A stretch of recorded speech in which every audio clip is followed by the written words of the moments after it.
I'm really quite something. Mornings are for coffee and contemplation. News and newsmakers. Coffee and contemplation. Traffic and weather. I've been sitting here for 2.5 hours and I still don't know why. Good morning! Great day in the morning, people. Oh, and in case I don't see you, good afternoon, good evening, and good night. Start your day with Baton Rouge's hub for information and opinion. Yeah, well, that's just like your opinion, man. Here is Brian Haldane. 606 Talk 107.3 FM, WBRP. Good morning, everybody. Brian here with you. Cade Wazan producing. We call it Mornings with Brian Haldane. We are off and running on this Monday morning. You heard the forecast from Marissa right there. The summer pattern about to settle in. Get ready for it because this is where the heat gets turned up and we start to turn the corner towards that meaty part of the season. I would tell you which season, but we don't like saying the H word unless we absolutely have to.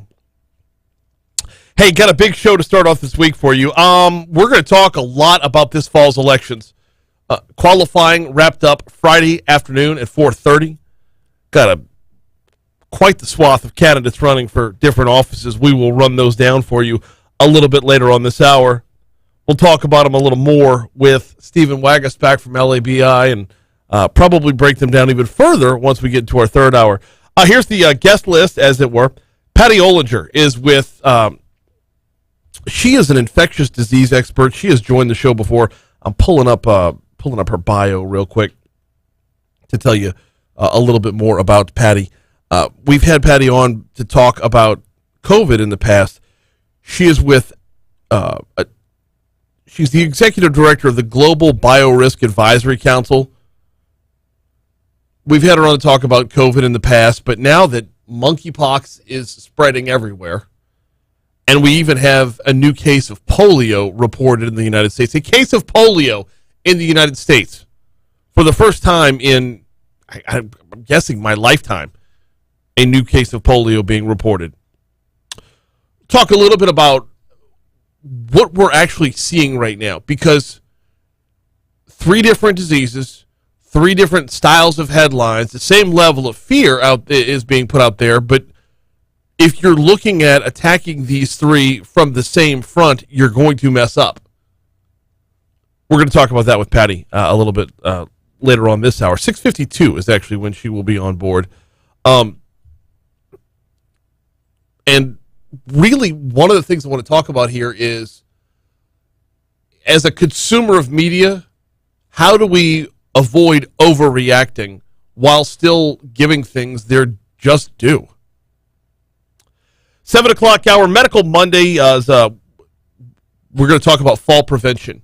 I know, I say that out loud, and immediately you think of those old Life Alert commercials, I've fallen, and I can't get up. Well, that's part of it, but there are a number of things that go into that, and the folks over at Our Lady of the Lake are going to hop on board at 7:15 to break it down. Like we said, Stephen Wagasback, 7:35. Stephen is the president of the Louisiana Association of Business and Industry. LABI, their calendar year is kind of seasonal, right? They'll go from advice and counsel for a number of different bills that they have their eyes on when it comes to the legislative session, and then turning things towards the ballot box once it's election season. So we're going from the session to what's coming this fall, and Stephen Wagasback will help us break down who we're looking at in what different races at 7:35. Then in the 8 o'clock hour, press release came out late last week. It looks like folks are heading back to the air. Folks are heading back to the airports. Folks are heading back to in-person travel, in-person business, and BTR is no exception.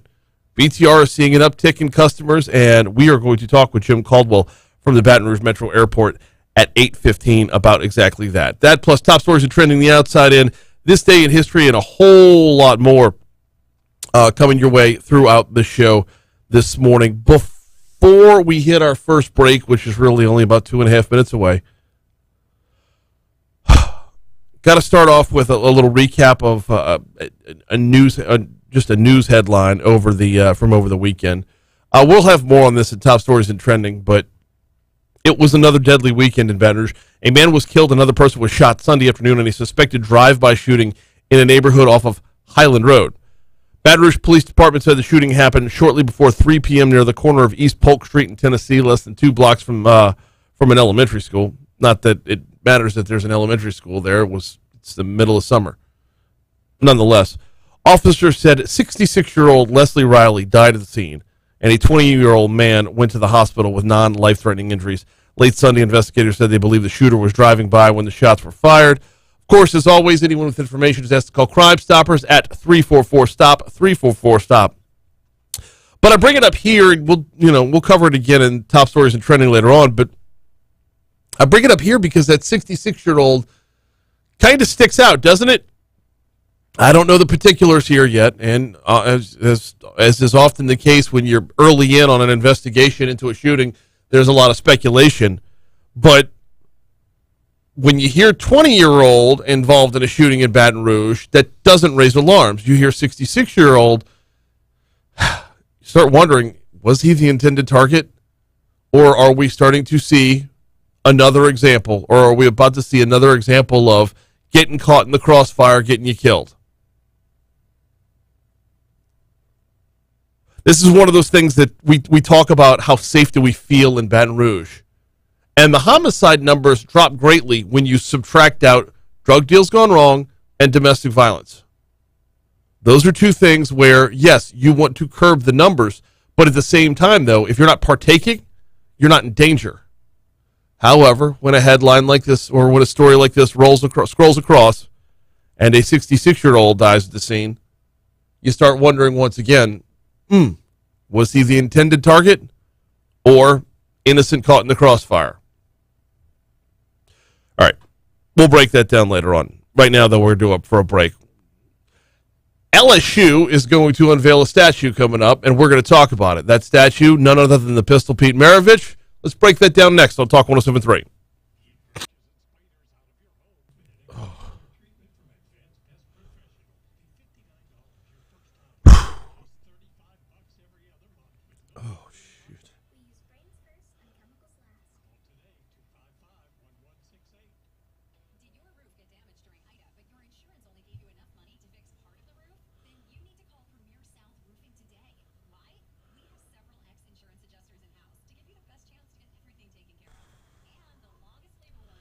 Morning, Renee.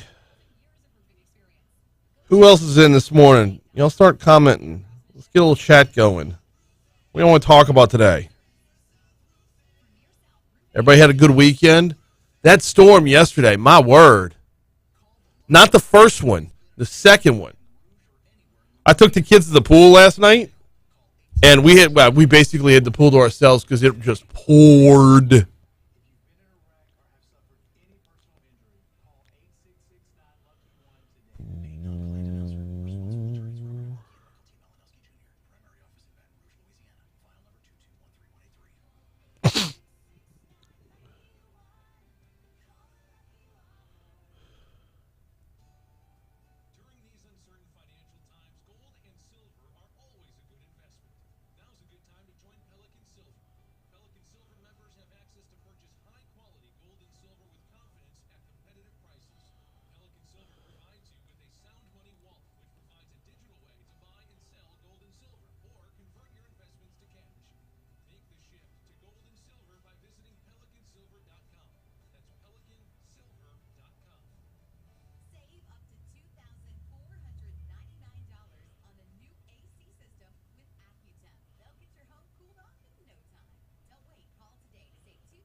LRN cuts. What do we got? Oh, shoot. I forgot to do this.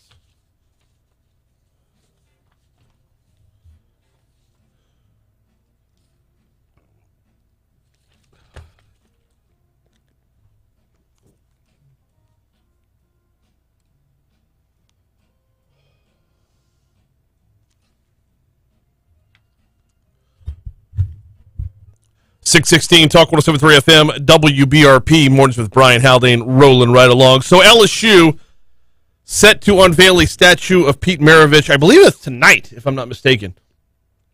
It'll be right next to the statue of Shaquille O'Neal and statue of Bob Pettit. Pistol Pete, the all-time scoring leader in NCAA Division I college basketball. LSU's chief brand officer, Cody Worsham, says, when it comes to the pistol, one of the best to ever play the game. Obviously brought not only LSU basketball, but college basketball and the sport of basketball in general to new heights and transform the game. And so we're excited. You should be excited. I mean, he did transform the game.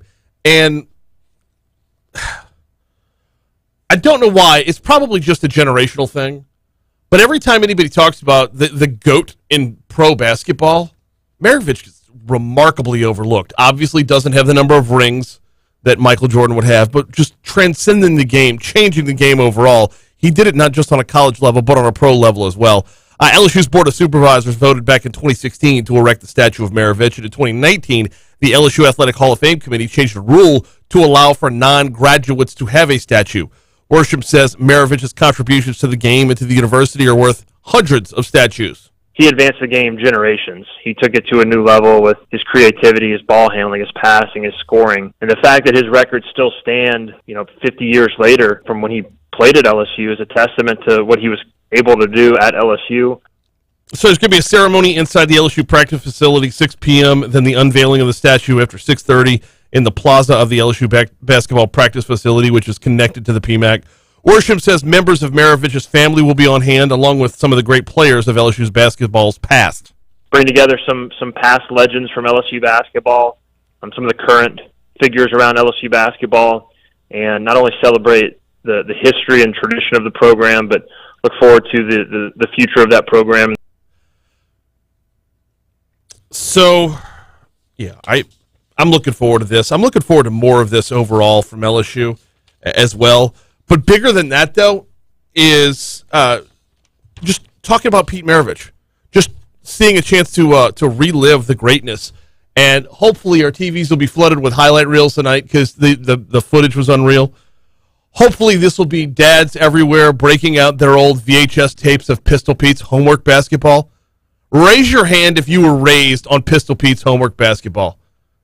I had, 3 of the VHS tapes. I had the ball handling, the passing, and the shooting. And it was just chock full of drills. These rudimentary drills all the way up through things that you're not going to do on a regular basis and you're never going to see in a game.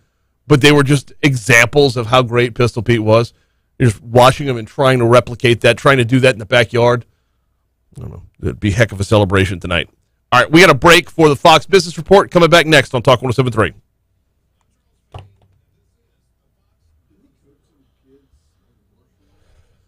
Yeah. Well, no, he passed before his sons were actually playing.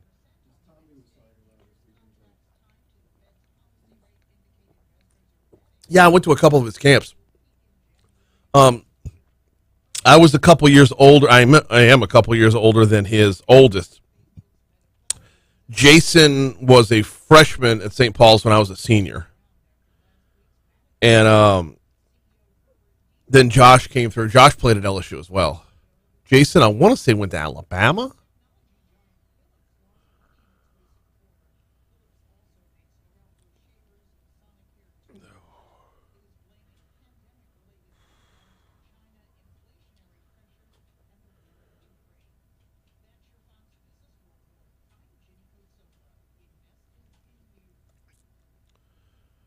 Morning, Renee. Morning, Anna. Morning, Byron. I was just wondering if sometime in the future someone will be upset with the pistol in the statue's name promoting gun violence and want it removed.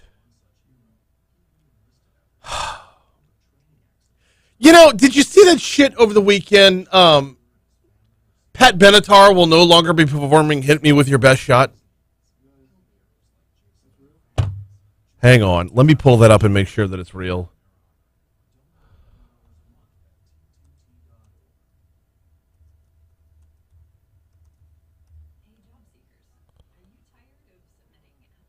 What the dookie, man?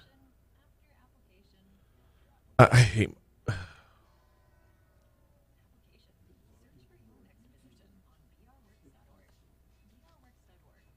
Yeah? Oh, you're talking about for this day in history?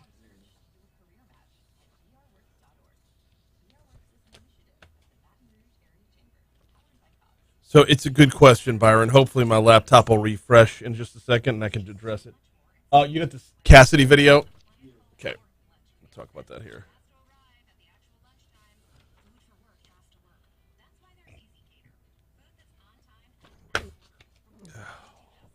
Yo.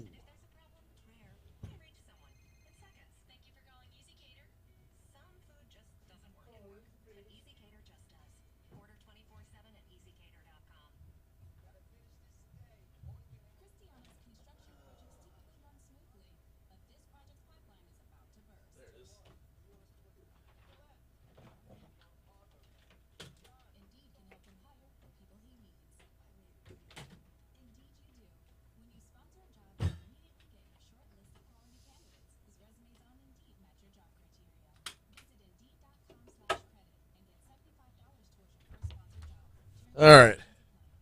Still got spinning wheel. Damn it.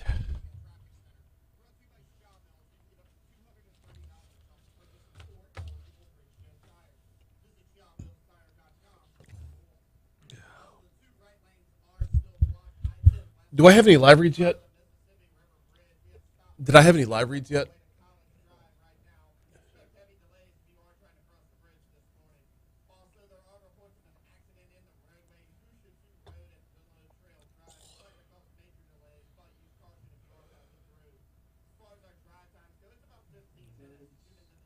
What time? Okay. Cool. Thank you.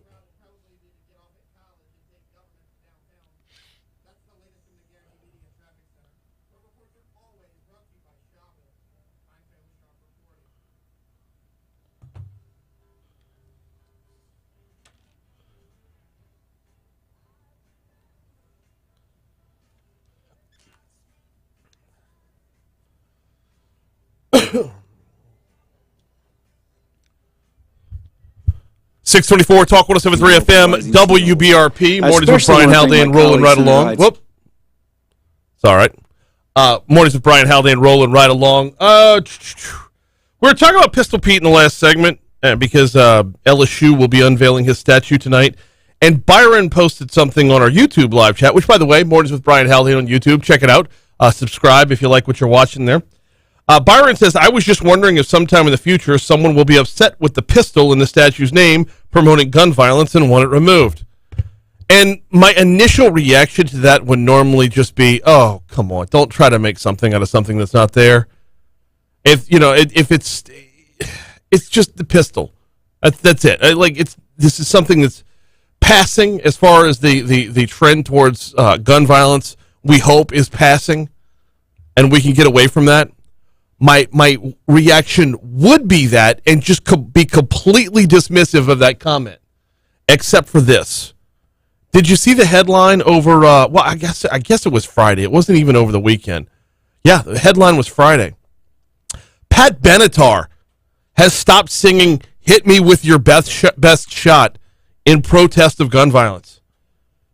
Yeah, Pat Benatar will no longer perform the 1980 classic Hit Me With Your Best Shot anymore. Amid ongoing gun... There it is.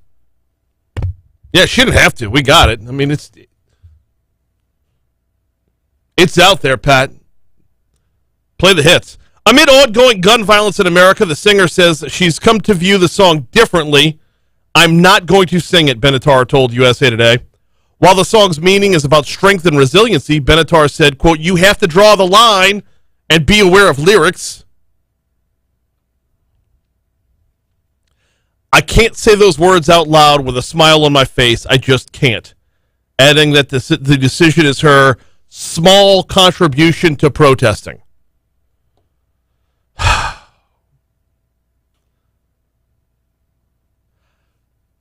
Yeah. Normally, I would be dismissive of a comment that would something as simple as, oh, somebody's going to get mad at the pistol. I would be dismissive of that. We ought to be dismissive of that. But stories like that pop back up again, and, well, here we are. 626 Talk 107.3 FM WBRP. So Senator Bill Cassidy has been active trying to get more money into Louisiana for coastal restoration. Going to tell you about that in exactly 60 seconds. I got to use those 60 seconds to tell you about the folks over at Mathern's Market. You know where to find them. They're downtown on 3rd Street. They are also on campus, the Nicholson Gateway Shopping Center, right across the street from Tiger Stadium. It is currently July 25th, which means the countdown is on to LSU football. We're counting it down till LSU versus Southern on LSU's campus. Yes, there's a game before that, but our first real chance to tailgate will be on September 10th, and Mathern's is your tailgating headquarters. Look, go light. Pack light to head out to campus because Mathern's has everything you need when you get there. No reason to drag around more supplies than you absolutely have to. Mathern's is your go-to. And, oh, by the way, if you've already got the full-on tailgate set up and ready to roll and you're like, hey, you know what we forgot? Charcoal? Yeah, Mathern's has got you. Oh, did anybody bring the mayonnaise? Mathern's has got you. They're right there on campus, the Nicholson Gateway Shopping Center, right across the street from Tiger Stadium. And, of course, they're there for you downtown, as always, on 3rd Street. Although, I got to tell you, the one on 3rd Street, you pop in that parking lot, you pop back out again, and you're going to make a right onto 4th because the parking lot's actually behind it, making a right onto 4th, and you got to bail because that's where all the construction on the Chase Tower is. Anyway, either location with Mathern's is here for you. All right, Senator Bill Cassidy was talking to the Energy Committee as his bill to send Louisiana billions of dollars for coastal restoration moves forward. Here's a little glimpse at what it looked like, it sounded like. Thank you both. First, I express my appreciation to my colleagues for the support of the RISE Act and to Senator Manchin for your work with us to get it to a position where we could all find it acceptable. It's not been easy, so thank you all for working with us during this Congress. Offshore revenue sharing is critical for Louisiana and I would argue for the nation. Our nation's energy infrastructure is centered in the Louisiana and Texas Gulf Coast. We are vulnerable to the hurricanes that knock that offline, that increase gas prices across the nation if we are not more resilient. By our state's constitution, this money is used for coastal resilience. If anything, this is a stitch in time saves 9. And offshore revenue is critical. I say that once more. This legislation, if passed, will benefit our state, but also all the coastal states who are also paying the price, if you will, for rising sea levels. I especially want to thank my colleagues, Senator Hyde-Smith, Senator Whitehouse, Senator King. It was a bipartisan team effort. It had to be bipartisan, and we're one step closer to delivering real solutions for our states. Coastal states, but also, by the way, inland states. I want to thank Senator Heinrich. I make a plug for my colleagues from inland states to join him and get on this bill as a co-sponsor. The inland states part of this is pretty huge, but there are a handful of coastal states that are not going to be on board with this. But I did want to take mention of who is co-sponsoring the bill. He ran through a few of the names there. You heard Angus King from Maine. You heard Cindy Hyde-Smith from Mississippi. Chris Coons from Delaware. Tim Kaine, Virginia. Roger Wicker, Mississippi. Brian Schatz, Hawaii. John Kennedy, of course, right here in Louisiana. Gene Shaheen from New Hampshire. Chris Van Hollen from Maryland. Martin Heinrich from New Mexico. And Richard Blumenthal from Connecticut. That is a sprinkling from all around the country. Now, you're talking about all around on the outside of the country. Getting to the middle is going to be a little bit more difficult. But when you see different letters after the names, when you see as many Democrats as Republicans co-sponsoring the legislation, it has a greater chance of going somewhere. And we know firsthand in Louisiana how well we can use those dollars. We had a story about it last week with the barrier islands. We've seen it time and time again where Coastal Protection and Restoration Authority puts those dollars to use and we see results. We saw it firsthand with Hurricane Ida where it could have been much worse. Here's CBS News.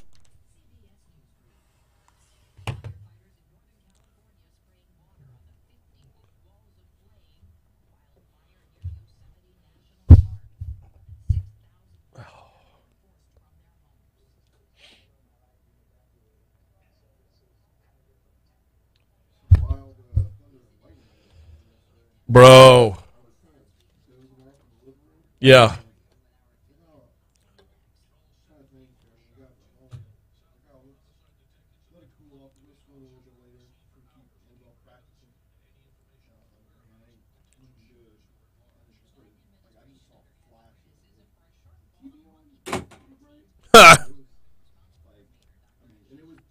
Yeah. Yup.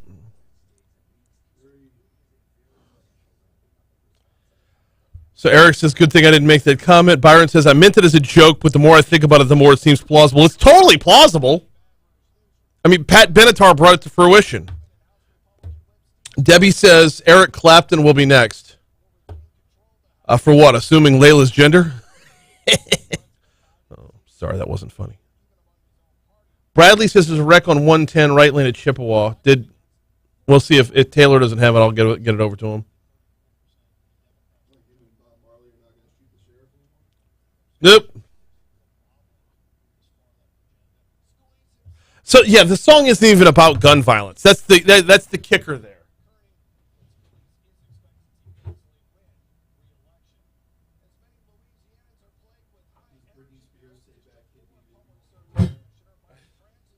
It's promoting domestic violence.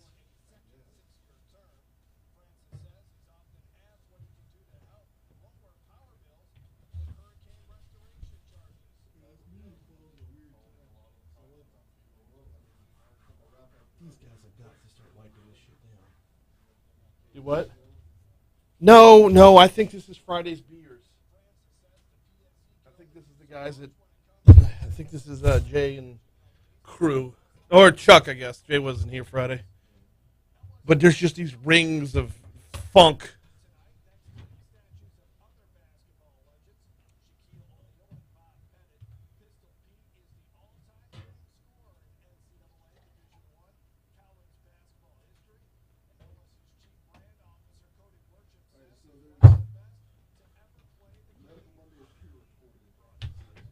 Yeah, it's in last Thursday's folder. I'll come grab it in a minute.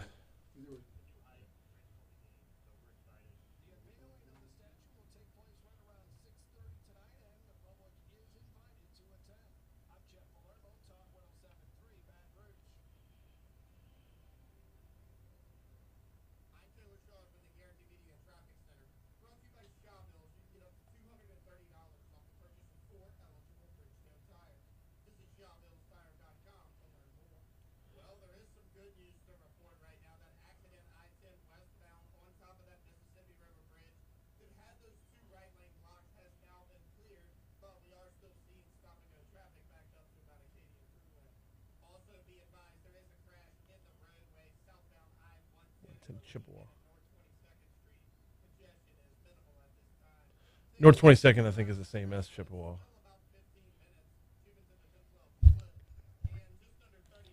Eric says they should vote with him on the D side since he does for them. Yeah, you talk about John Kennedy and how often he votes Democrat, because that's more often than Senator Cassidy. But Kennedy is only a co-sponsor. Cassidy's the one who sponsors the bill. So hopefully having Kennedy on board will have more Democrats on board. Oh, cool. Yeah. Yep.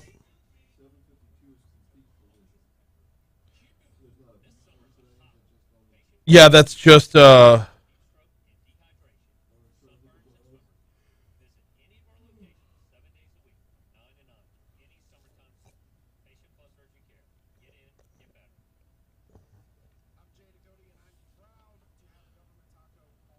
Oh, I need to go remix top stories and trending. I keep forgetting about that. When we hit news at the top of the hour, I'll go do that.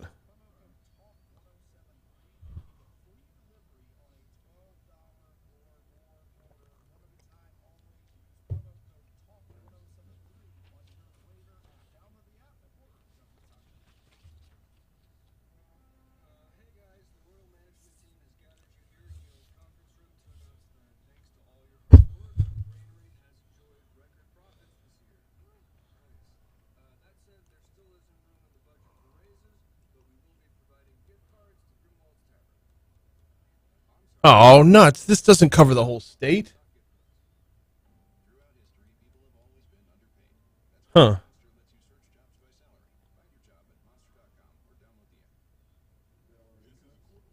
No, this story about who's running for office this fall.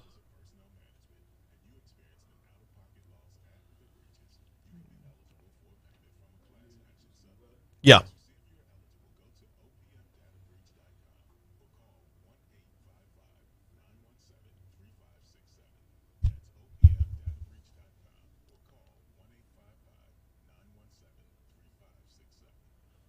Time to get a look at your forecast. Here is WBRZ meteorologist Marissa Nuzzo.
.638 Talk 107.3 FM WBRP. Morning with Brian Haldane, rolling right along.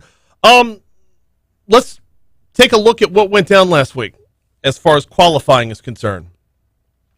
We have our picture of what is going to shape up for this fall's elections. And congrats to Mike Johnson. Mike Johnson from Louisiana's 4th Congressional District. The Shreveport area would be the epicenter of that district. Has been reelected. I don't believe Mike Johnson got any opposition at all. In fact, according to the Associated Press, yeah, he went unopposed. So congrats, Mike. Start banking all that money that's going to your campaigns and roll it over for the next time. Roll it over for the next one because you are donezo, sir. You can get back to work. Everyone else, however, your work is cut out for you. Let's start with the Senate race before we take a look at a couple of the other races as well. In the Senate, we ended up with more names than we would have thought originally. There are 1, 2, 3, 4, 5, more than 10 names. Now, when it all shakes out, most of these names aren't going to matter.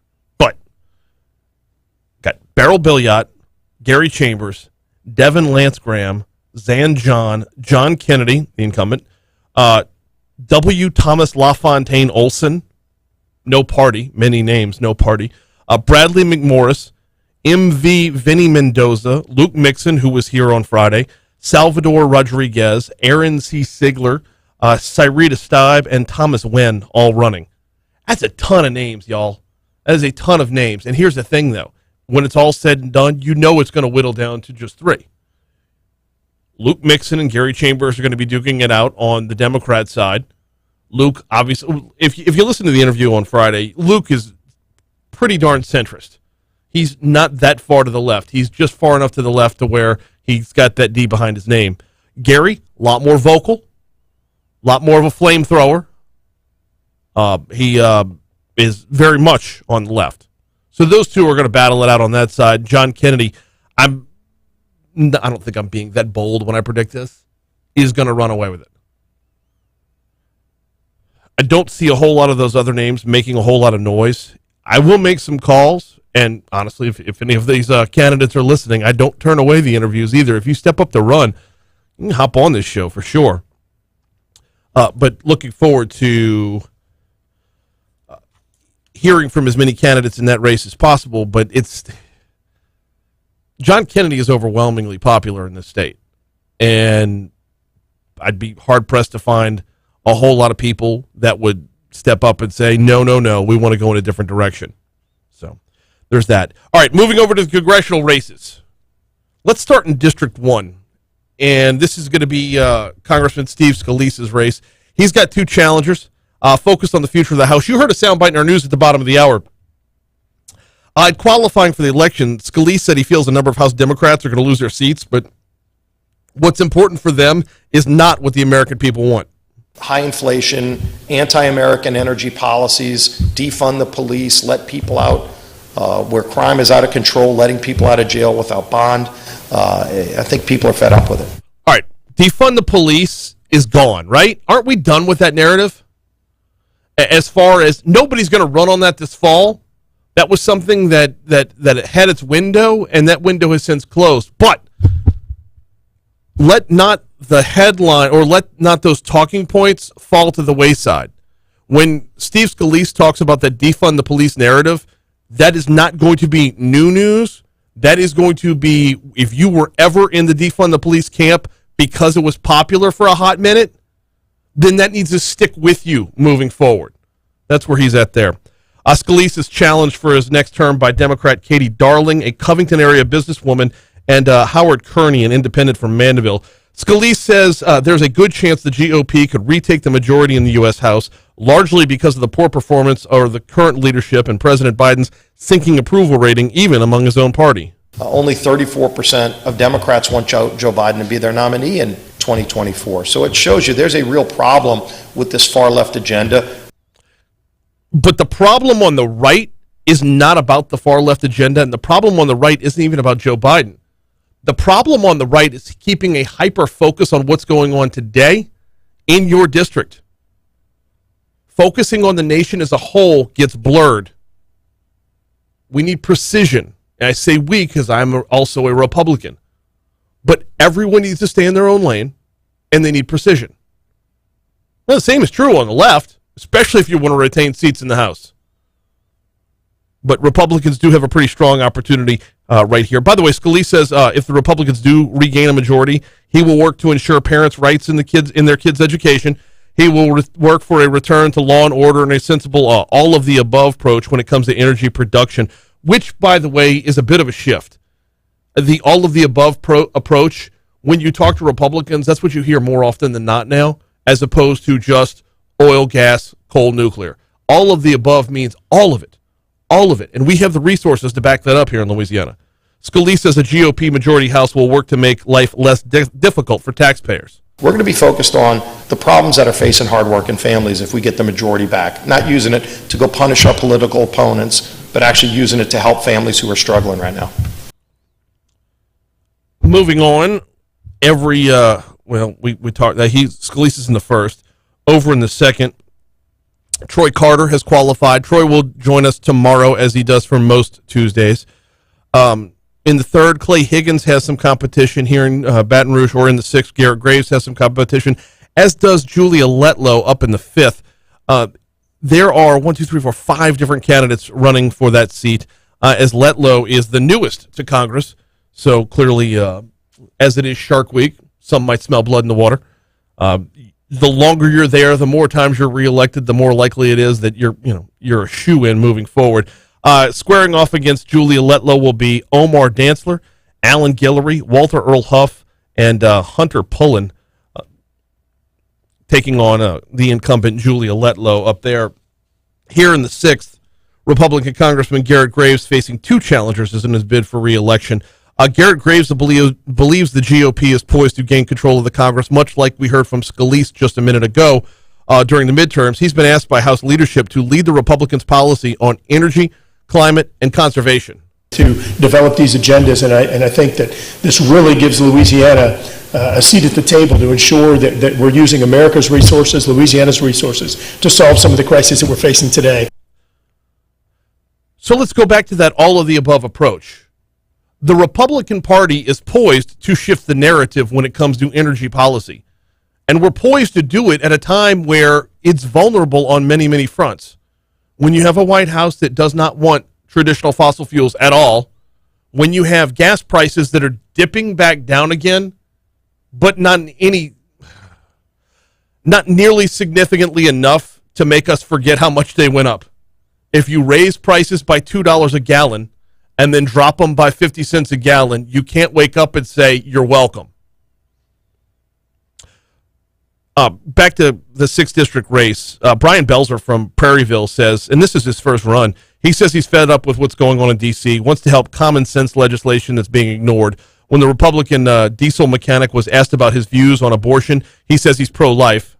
But I am also pro-women's health. So I feel that there needs to be congressional legislation that allows abortion whenever it's medically necessary, in cases of rape and in cases of incest. So I'm curious to see where that narrative plays itself out on a federal level, because the overturning of Roe v. Wade told us on a national level that this was a statewide issue or a state-by-state issue. I don't know. We're just starting to unpack. We'll have a lot more as we move forward. Right now, though, we're due up for a break. Let's take a quick break. We will check traffic. We'll check your money now. Then we're right back at it on Talk 107.3.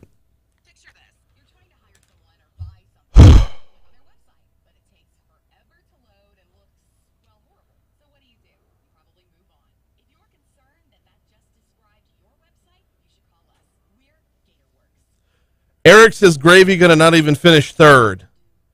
Man, I don't know, dude. Oh, wait, did my phone buzz? Hang on. I'll get back to this in a second. Yeah, it did. Good morning, Christy. Welcome in, boo.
That's fine. That's fine.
No, I got to give you her number.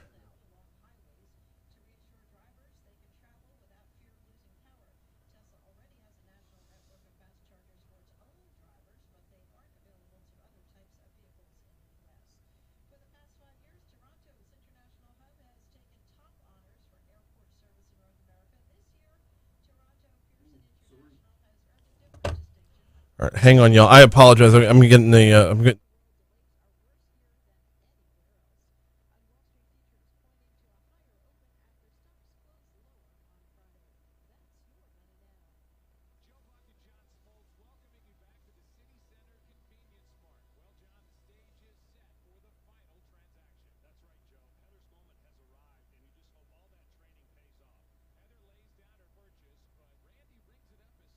Oh, talk about Gary not going to finish third. Gary is very good at reading the tea leaves for sure. Oh, not line one.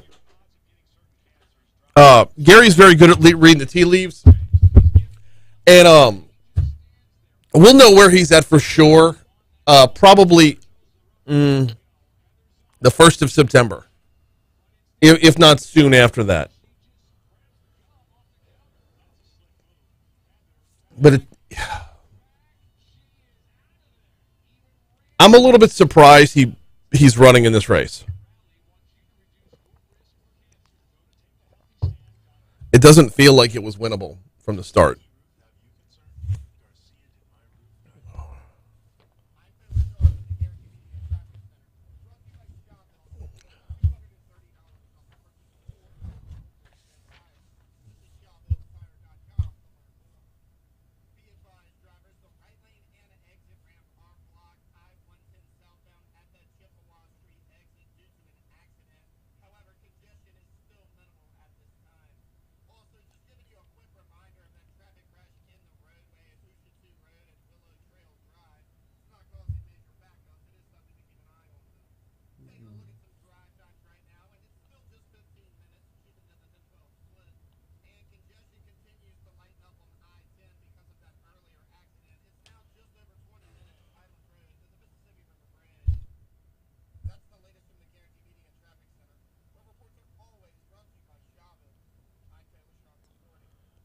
Oh, that's funny.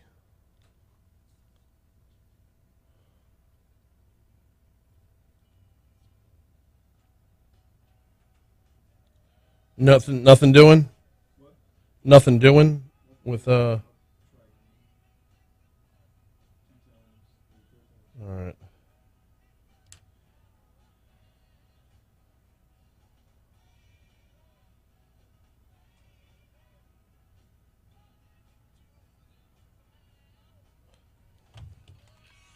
.653 Talk 107.3 FM WBRP mornings with Brian Haldane rolling right along. Trying to connect with Patty Ollinger. She's the executive director of the Global Biorisk Advisory Council. And the reason we're trying to connect with Patty is we've got a case of polio out there now. So COVID's still a thing. Monkeypox growing in the number of cases that are out there. Hey, Cade. Oh, you got it. Okay. Monkeypox growing in the number of cases that are out there, and now polio's back on the board. And polio hasn't been on the board for a long time. We haven't heard about this in quite some time. So joining us now to talk about this, she is the executive director of the Global Biorisk Advisory Council, Patty Ollinger. Welcome back to Talk 107.3. How are you? Doing very well this morning. So add polio back in the mix. It's like what else can be thrown at us in 2022 when we thought things were starting to calm down with COVID. COVID's now back in a big way. You got monkeypox in the mix now, and now polio. Let's start with polio before broadening the conversation. How does something return like this?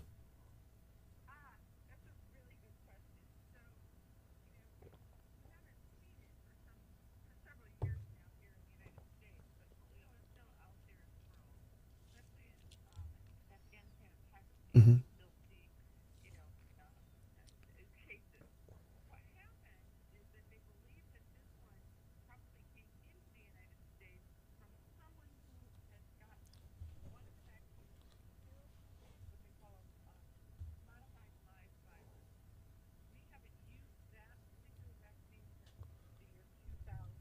Okay.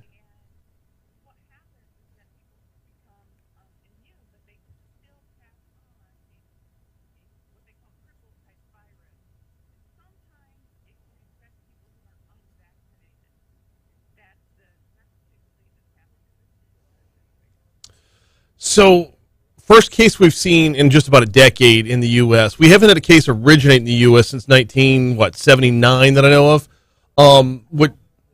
Okay, so what's the likelihood that we see the case that's here cause another case to originate here?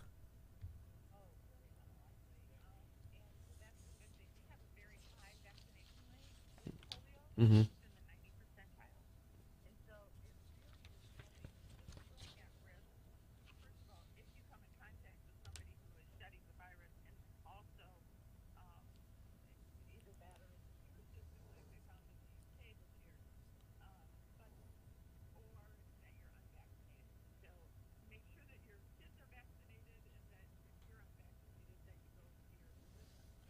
with polio, it's the rare cases that we grew up knowing about, like the cases that involve paralysis.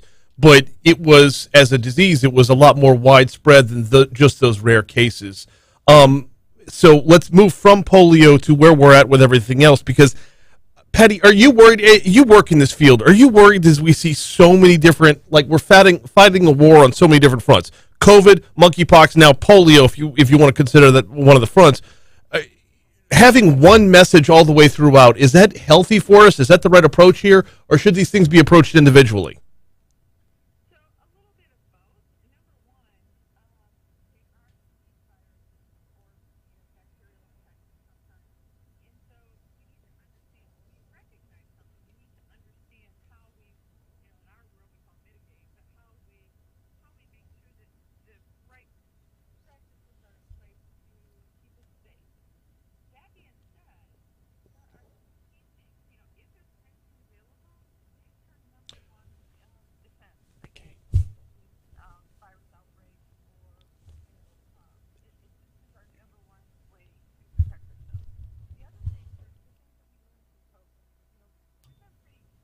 Here in the United States.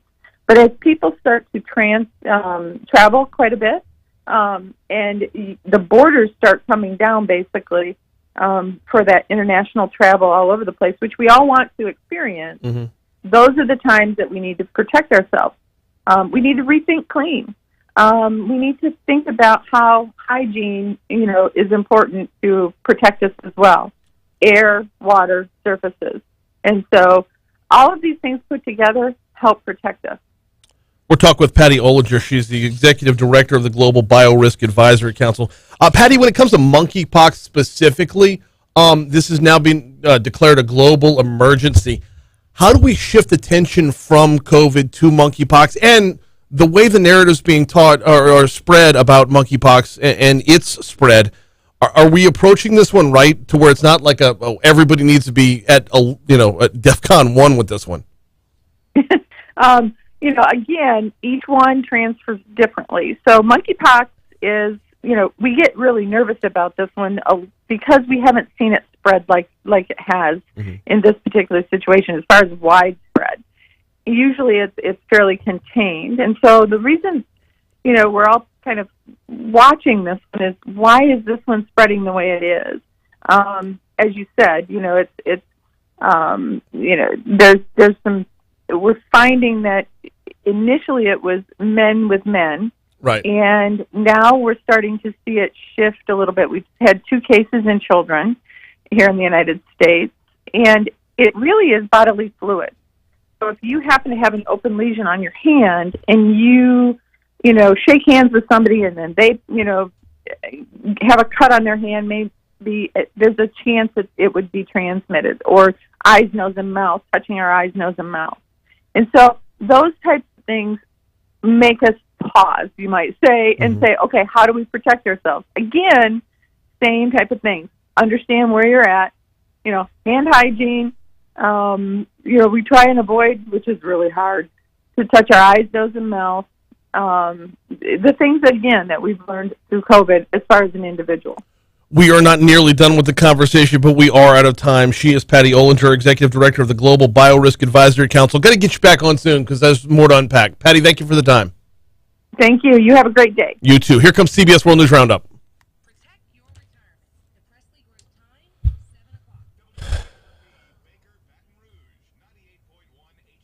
Okay, can I vent for like 1 second? And this isn't like...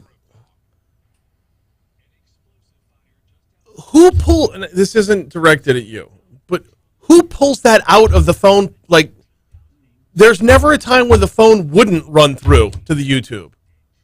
It baffles me. Like, I wonder if somebody just isn't in here just pushing random buttons. Like, that board should, like, the phone should always be in YouTube. The microphone should always be in YouTube. And it baffles me. All right. Y'all, I got to step away for just a second to remix something. I'll be right back.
folder, so it's easy to find for today.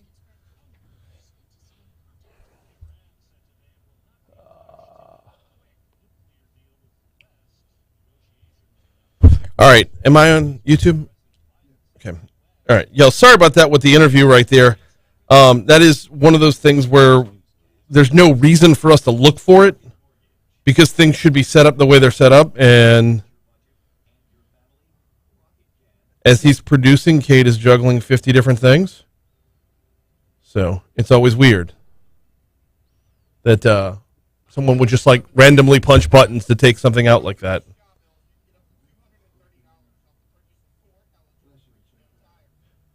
No, it do what? Yeah.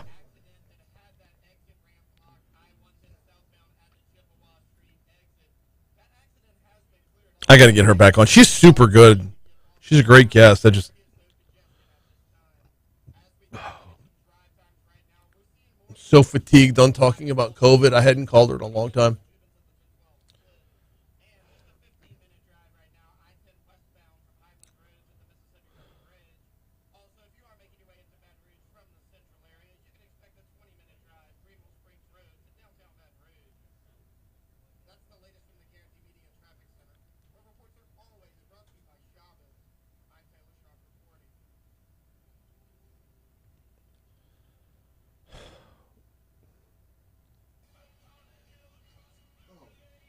It's all right. I'm gonna do it anyway. It's all good. It's all good.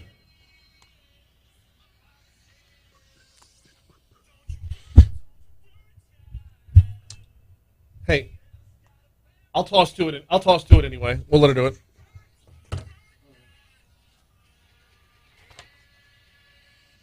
.706 Talk 107.3 FM WBRP. Mornings with Brian Haldane rolling right along. Hour 2 coming your way right now. Brian here with you. Cade Wasan producing. Busy hour this hour. We will have Stephen Waggis back from the Louisiana Association of Business and Industry coming up later on this hour. We will have Medical Monday coming up later on this hour. We will have the outside in before the hour is over, and we will have top stories and trending in just a little bit. As we get this hour started, though, you know what? As we get this hour started, we need to check our forecast. Let's toss things back to WBRZ meteorologist Marissa Nuzzo. The summertime pattern is really settling in this week. Temperatures this afternoon will be in the low to mid-90s. By the afternoon hours, the skies will be partly cloudy. In some areas, we'll get isolated showers. Most areas will end the day without any rain, but high humidity will stick around. Overnight temperatures will be in the mid-70s. This pattern is set to repeat every day this week. Keep your umbrella and your sunglasses close by. You may need both at any time throughout the week. I'm meteorologist Marissa Nuzzo in the WBRC Weather Center. All right, mornings with Brian Haldane rolling right along. Hour 2 is already underway. By the way, it is right now 79 degrees in downtown Baton Rouge, and we are still looking at 90% humidity as that sun is popping its way up over here. So, oh man, speaking of weather, how bad did you get hit yesterday? We got bombed over where we were at. Had a nice little, a nice little summer shower around 2:00, and then after that was over with, we're like, hey, let's hit the pool, and we went and hit the pool, and then boom, the skies opened up for about an hour. It got bad for a good minute, and then cleared up for what was a gorgeous evening once it was out of the way, but nonetheless. Thanks again to Patty Ollinger for stopping by to talk a little bit about not just polio, but when you see a headline pop up like that, something that just by and large doesn't exist in the United States anymore. I mean, yes, we'll have an occasional story pop up. The last one, the most recent one, was a decade ago. And just when something like that pops up, it kind of garners a lot of attention simply because we're already battling COVID. We've been battling COVID for over 2 years. As of this morning, there are 730 COVID patients in Louisiana hospitals. As of Friday, the last reporting, there were 2,681 new cases, 12 deaths. Of those 730 in the hospital, only 20 are on ventilators, which is good news that this particular variant is not attacking folks the same way. But this is something that's been ongoing, and we're kind of fatigued by now and then monkeypox pops up, and then now this. It's like, how many different areas, how many sides can we have to put up a defense on?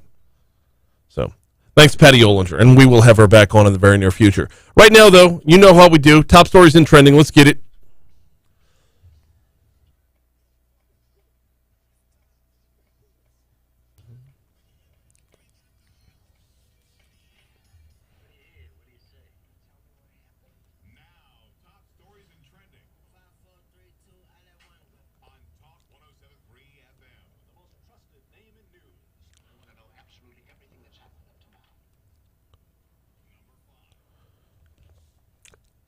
Congrats to the Chief Justice of Louisiana Supreme Court on his re-election for another 10-year term. Chief Justice John Weimer was automatically re-elected when no one signed up to challenge him by Friday's qualifying deadline for the November 8th ballot, this according to The Advocate. Weimer, 67 years old, a former professor at Nichols State University, first won election to the state's high court back in 2001, won re-election in 2002, then again in 2012. He was unopposed, so congrats. The seat is yours.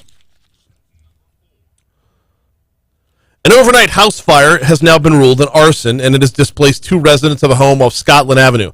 Baton Rouge Fire Department worked that fire shortly after midnight Monday morning in the 2100 block of Davenport Avenue. Officials say the fire was intentionally set. When firefighters arrived, heavy fire was already coming from the living room. The fire also started to spread to a neighboring house. Firefighters worked on both. They had the blaze under control about 20 minutes later. 2 residents were home when the fire occurred. Everyone escaped the blaze unharmed, but they are, however, displaced. A 2-year-old is in stable condition after accidentally shooting himself in the chest with his mother's gun Wednesday evening in Zachary. The child's mother told the Zachary Police Department the boy was able to grab the weapon out of her purse inside their home on Chaffet Lane before he shot himself in the chest. The boy was brought to Lane Regional Medical Center, then airlifted to Our Lady of the Lake Children's Hospital for treatment. Hospital staff alerted officers of the situation around 8:20 p.m. By the way, this is the story was reported first Friday evening. This actually happened last Wednesday. The child is in stable condition as of the weekend, as of Saturday afternoon, actually. Police say no criminal charges have been filed yet, but this investigation is ongoing. BRPD is investigating a shooting death that occurred yesterday afternoon around 3 p.m. in the 2200 block of Tennessee Street. This is the story I led the show off with this morning. 66-year-old Leslie Riley Jr. of 1004 Julia Street was located suffering from an apparent gunshot wound. Riley succumbed to his injuries at the scene. A second victim, a 20-year-old male, arrived at a local hospital with an apparent gunshot wound. His injuries appeared non-life-threatening at the time. Investigators believe the shots were fired from a passing vehicle, drive-by. It is an ongoing investigation.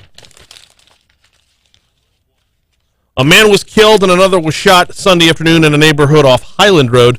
Baton Rouge Police Department said the shooting happened shortly before 3 p.m. near the corner of East Polk Street in Tennessee, less than 2 blocks from, I don't know why they have to say it's from an elementary school. Oh, wait, this is the same story over again. Oh, you know what? I saw East Polk in this headline and thought it was a different shooting. That is 100% on me. I apologize. Just reported the same story twice. Well, those are your top stories. Tell you what, let's step outside of East Baton Rouge Parish for one quick one, just so we make sure we cover all 5 here. A teenager was injured. This is over in Port Allen. A teenager was injured in a shooting early this morning near a motel. West Baton Rouge Parish Sheriff's Office said the shooting happened near a motel off Lobdell Highway in Port Allen. Officials say the victim was transported to a hospital, but the extent of the injuries are unknown. Very, very few details coming in so far about this one, as it is a developing story. All right, those are your top stories. Here's a look at what's trending this morning. We were talking about it with Patty just a minute ago. The expanding monkeypox outbreak in more than 70 countries is an extraordinary situation that qualifies as a global emergency, the World Health Organization chief said on Saturday. This is a declaration that could spur further investment in treating the once rare disease and worsen the scramble for scarce vaccines. Now, a global emergency is WHO's highest level of alert, but the designation doesn't necessarily mean a disease is particularly transmissible or lethal. Similar declarations were made for the Zika virus in 2016 in Latin America and the ongoing effort to eradicate polio, which we talked about last segment as well, in addition to the COVID-19 pandemic and the 2014 Ebola outbreak over in West Africa. The director general of the WHO made the decision on calling monkeypox a global emergency despite a lack of consensus among experts on the UN Health Agency's emergency committee, saying he acted as a, quote, tiebreaker to make the call. Those are your top stories in trending. Let's take a quick break. When we come back, Medical Monday, presented by Our Lady of the Lake, is up next.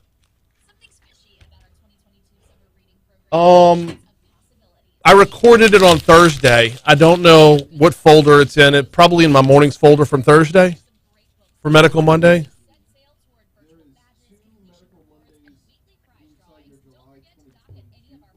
Does one of them say fall prevention?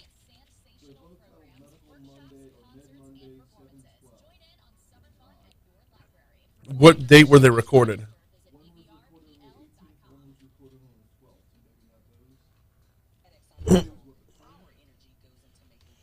Yeah.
This is something that's I'm going to have to bring this up with Ollinger when she comes back, because this is the third time now that audio has just fucking disappeared. So, all right, and just come right back in with it, because I put the intro in front of it. Yeah.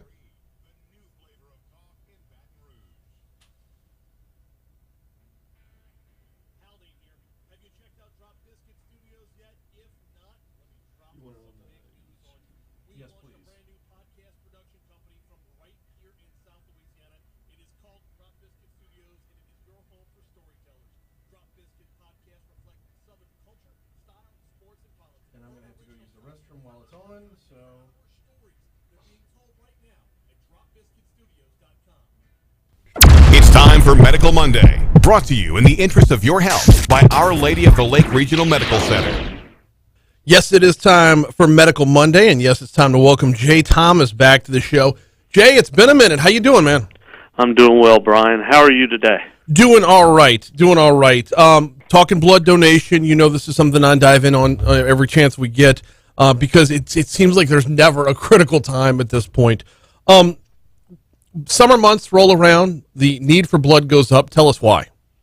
Well, summer's key time for blood donation because donations traditionally drop off during the summer. People get busy with vacations, kids are out of school, and everybody's headed to the beach, and no one gives a lot of consideration to blood donation, but the demand for blood products is constant. So we have to continue giving care to our patients here at Our Lady of the Lake, and it's difficult time, and we need everybody to take some time to come out and donate blood, even in the summertime. Yeah, those of us who are creatures of habit and regular donors of blood, if we're off our schedule, we're off our schedule, and it's tough to stay focused, especially throughout the summer months. So we supplement that by trying to rally others to do so. If there are representatives from community organizations or churches listening, how can they schedule their own blood drive through Our Lady of the Lakes Blood Donor Center? They can give us a call, Brian. They can give us a call at 225-765-8843, and they can use the option to speak with a manager. That'll bring them straight to me, and I will be happy to put them in touch with someone that can arrange a blood drive at their location. Very good stuff, and much, much needed at this point. We're talking with Jay Thomas. It's Medical Monday. We're talking about blood donation over the course of the summertime. Jay, we got to get into some of the fears, maybe do a little myth busting here if we could. I could tell you that I was super duper scared to donate blood all the way up until the first time I donated blood. After that, I've been a regular. So let's do a little myth busting. What are some of the fears you hear about donating blood before folks actually donate? The first and foremost, everyone is scared of needles. Unfortunately, to be honest, there is no other way to get blood out of you. So yeah, there is a needle involved, but I have a very competent team of phlebotomists that are very good at their job, and they make the process as painless as possible. They're very good. Outside of the needle, what's the second biggest fear? Second biggest fear is just the anxiety of coming in and going through the screening process. There seems to be some anxiety about that. But we try to create an environment where everyone comes in and feels very comfortable with the donation process. There may be some out there that are still, concerned about COVID. We are still using COVID protective measures here at Our Lady of the Lake, making sure we disinfected, our team is vaccinated, and the blood donation process is safe. We encourage everyone who can to come out and donate as soon as they can, or call us and schedule a blood donation, and we'll have an appointment ready for you. Well, my biggest fear was the needle itself, absolutely, and I was just told, it was put to rest very simply. I was told, just look away. And that solved the problem. My second biggest one, though, was that I was going to pass out. How common of an occurrence is that? That is very rare, but it does occur. And our team is trained to respond to that if that does happen. We have some procedures in place to take good care of you and get you back to normal and kind of monitor you before we let you go home. So you donate your blood. Where does it go? It goes right here to our community, Brian, which is different than donating with some other organizations around our area. That I can guarantee you that the hospitals that we provide blood for are from Lafayette, and right here in Baton Rouge, we supply the blood not only for Our Lady of the Lake, but for Woman's Hospital, Lake Ascension in Gonzales, Lane Regional in Zachary, and all of our surrounding emergency room on our North Campus on Airline, and Lake Livingston in Walker, and all of the blood donated in Louisiana here by our donors stays here and takes care of our friends and family in our community. That covers the where. What about the who? What kind of patients are given the blood? Sure. Summertime's big for motor vehicle accidents and other outside activities. So trauma patients, cardiac patients undergoing heart surgeries, and cancer never rests as well. We continue to provide chemotherapy to our cancer patients, and a lot of times those particular patients require a lot of blood products to support them as they go through their therapy, their cancer treatment therapies. So that's the who. As far as the number of folks that can be helped, I've heard that a pint of blood can save up to 3 lives. How do you get that kind of number, and how do you know how accurate it is? Okay, so I can tell you that's accurate because we take a typical whole blood donation and we bring it back into our laboratory in the distribution center, and we break that product down into 3 separate blood products that individually can save a person's life. Whole blood is broken down into packed red blood cells, fresh frozen plasma, and another product called cryoprecipitate. And those 3 products from one blood donation can go to 3 different patients and help save their lives. Talk with Jay Thomas. He heads up the Our Lady of the Lake Blood Donor Center. This is Medical Monday presented by Our Lady of the Lake. Jay, can I ask you a couple more on the donor side before we move to the recipient side? And Sure. one of those is, when you have regular donors, what kind of stories do they tell about why they donate? Oh, we have some of the most dedicated donors. We have one particular individual who donates platelets with us very regularly, and her story is that she had a daughter that she lost to leukemia. And during the process of caring for her daughter, she became aware of how many platelets they were transfusing to her daughter. And so not only herself, but her husband and her son became regular blood donors with us. They still donate with us today. Mm-hmm. In fact, her son actually worked for us for a long period of time until he got out of school. And they were just very dedicated. And that's typically what we see, is where you have a family who's directly affected by a patient who has a needs blood. They are our most passionate donors and our biggest recruiters out in the community. What about other health benefits for the donor? Health benefits are, you come in, we go through a mini physical screening, a slight health screening, where we check your iron, we check your blood pressure, your temperature, your pulse, and there are those that say that after they donate blood, they feel better. Sometimes the blood, under certain conditions, can build up inside the human body, and you could just be carrying around too much. And if you take some of that off through blood donation, you can actually feel better. So I've experienced that before, and I always likened it to an oil change for my car, right? I don't know if there's any science behind that. It's just that's a very loose, but yeah, okay. That's not the official line from Our Lady of the Lake. We'll just. As far as recipients go, they need to know that they're getting the good stuff as well. So what kind of procedures go into making sure that all the donations, when they get the recipients, they remain safe? Yeah, so good question.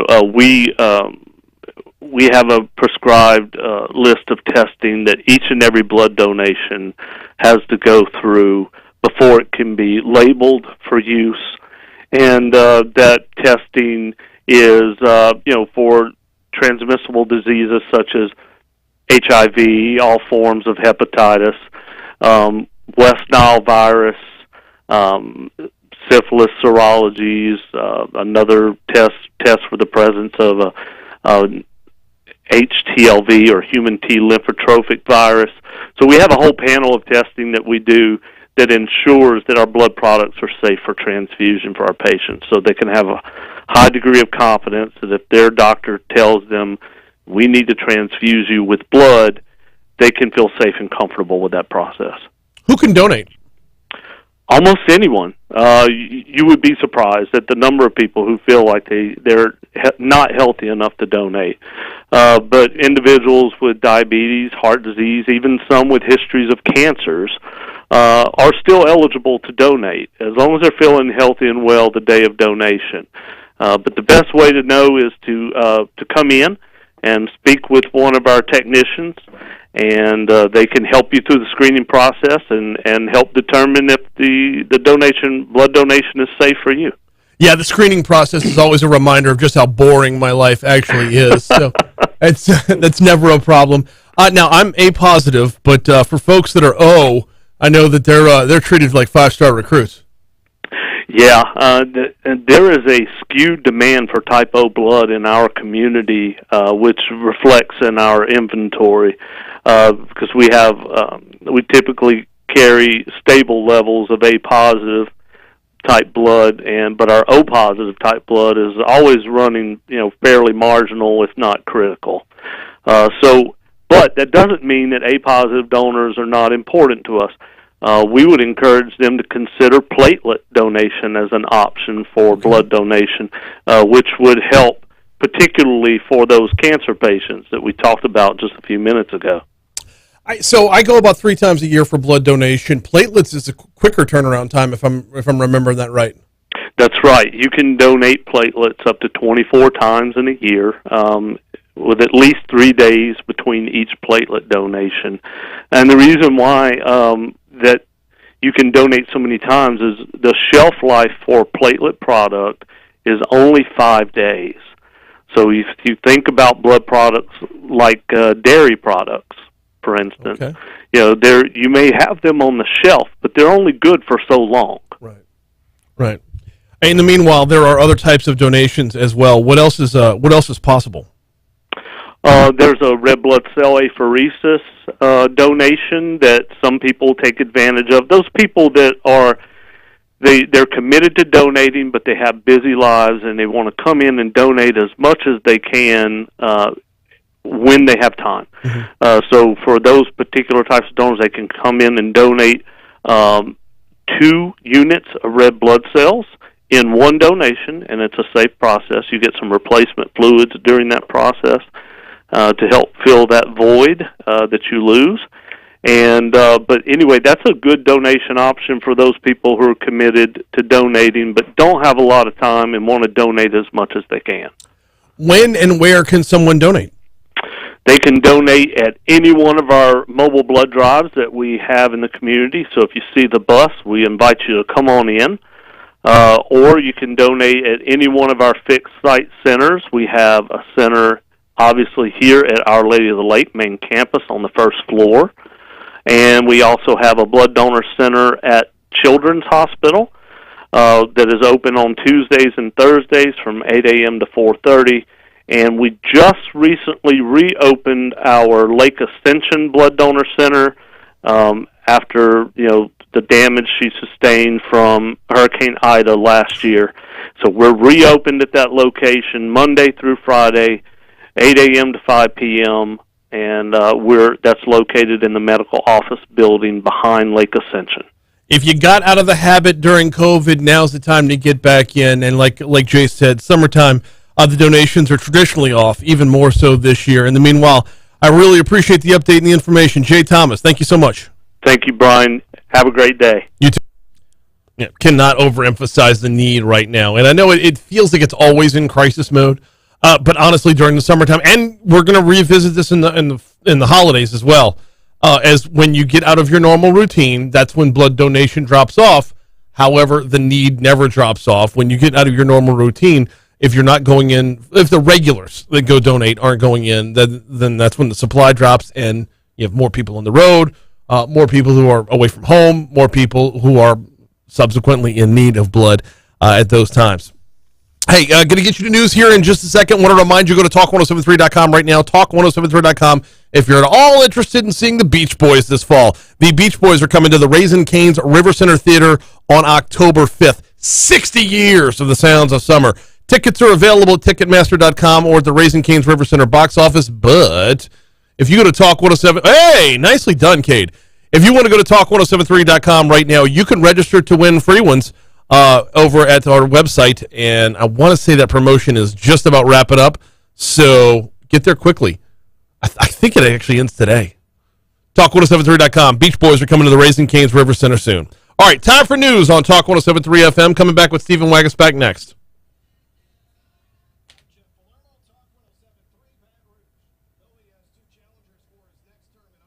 Oh, Paul.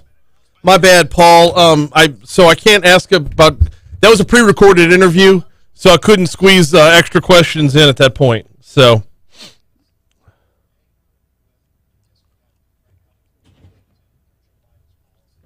AB positive, I don't think is one of the ones that translates to all of them.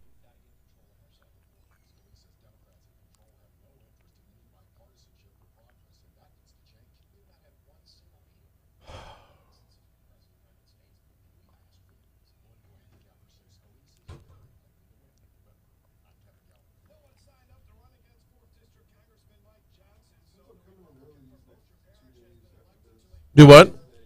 Say again?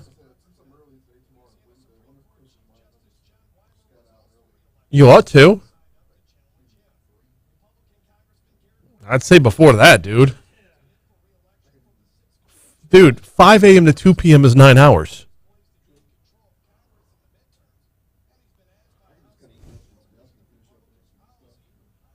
Oh.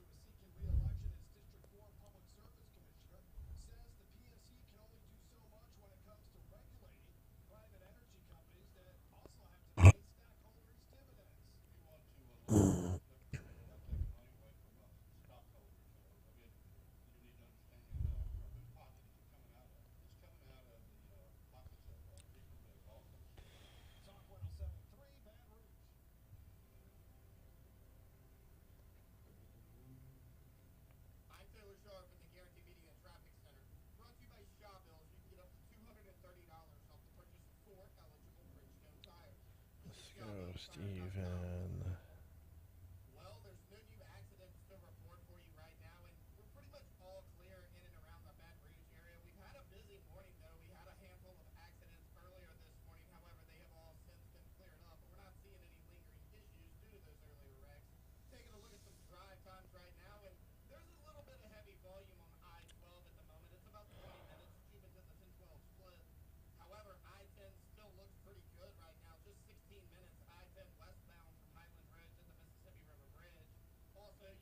Can you grab the hotline? Thanks.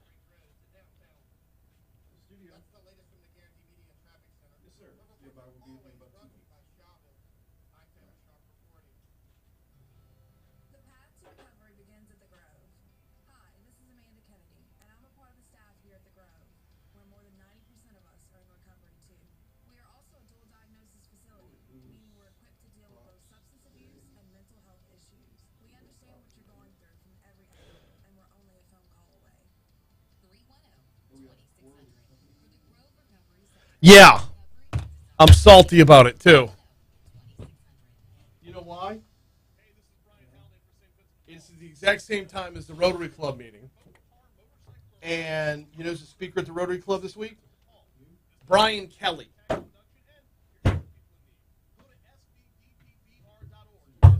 I'm missing it. Biggest meeting of the year for the Rotary. Everybody turns up for this one. Well, we go over to LSU to go for that meeting now. We go to the Stadium Club for this one.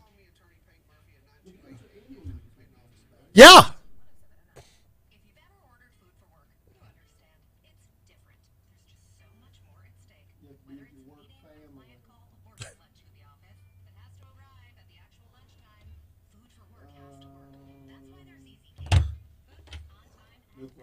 Yo.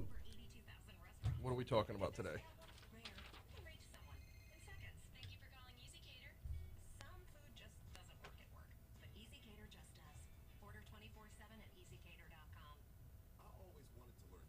All right.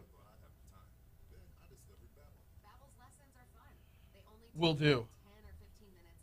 All right. Yeah, there's a couple of qualifying questions I have because I honestly.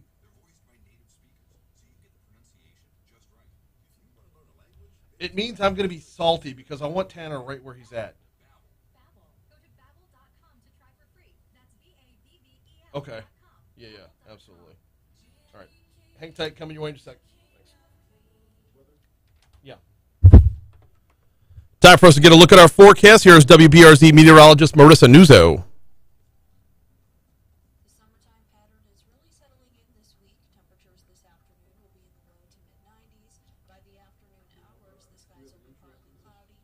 No, just regular bump.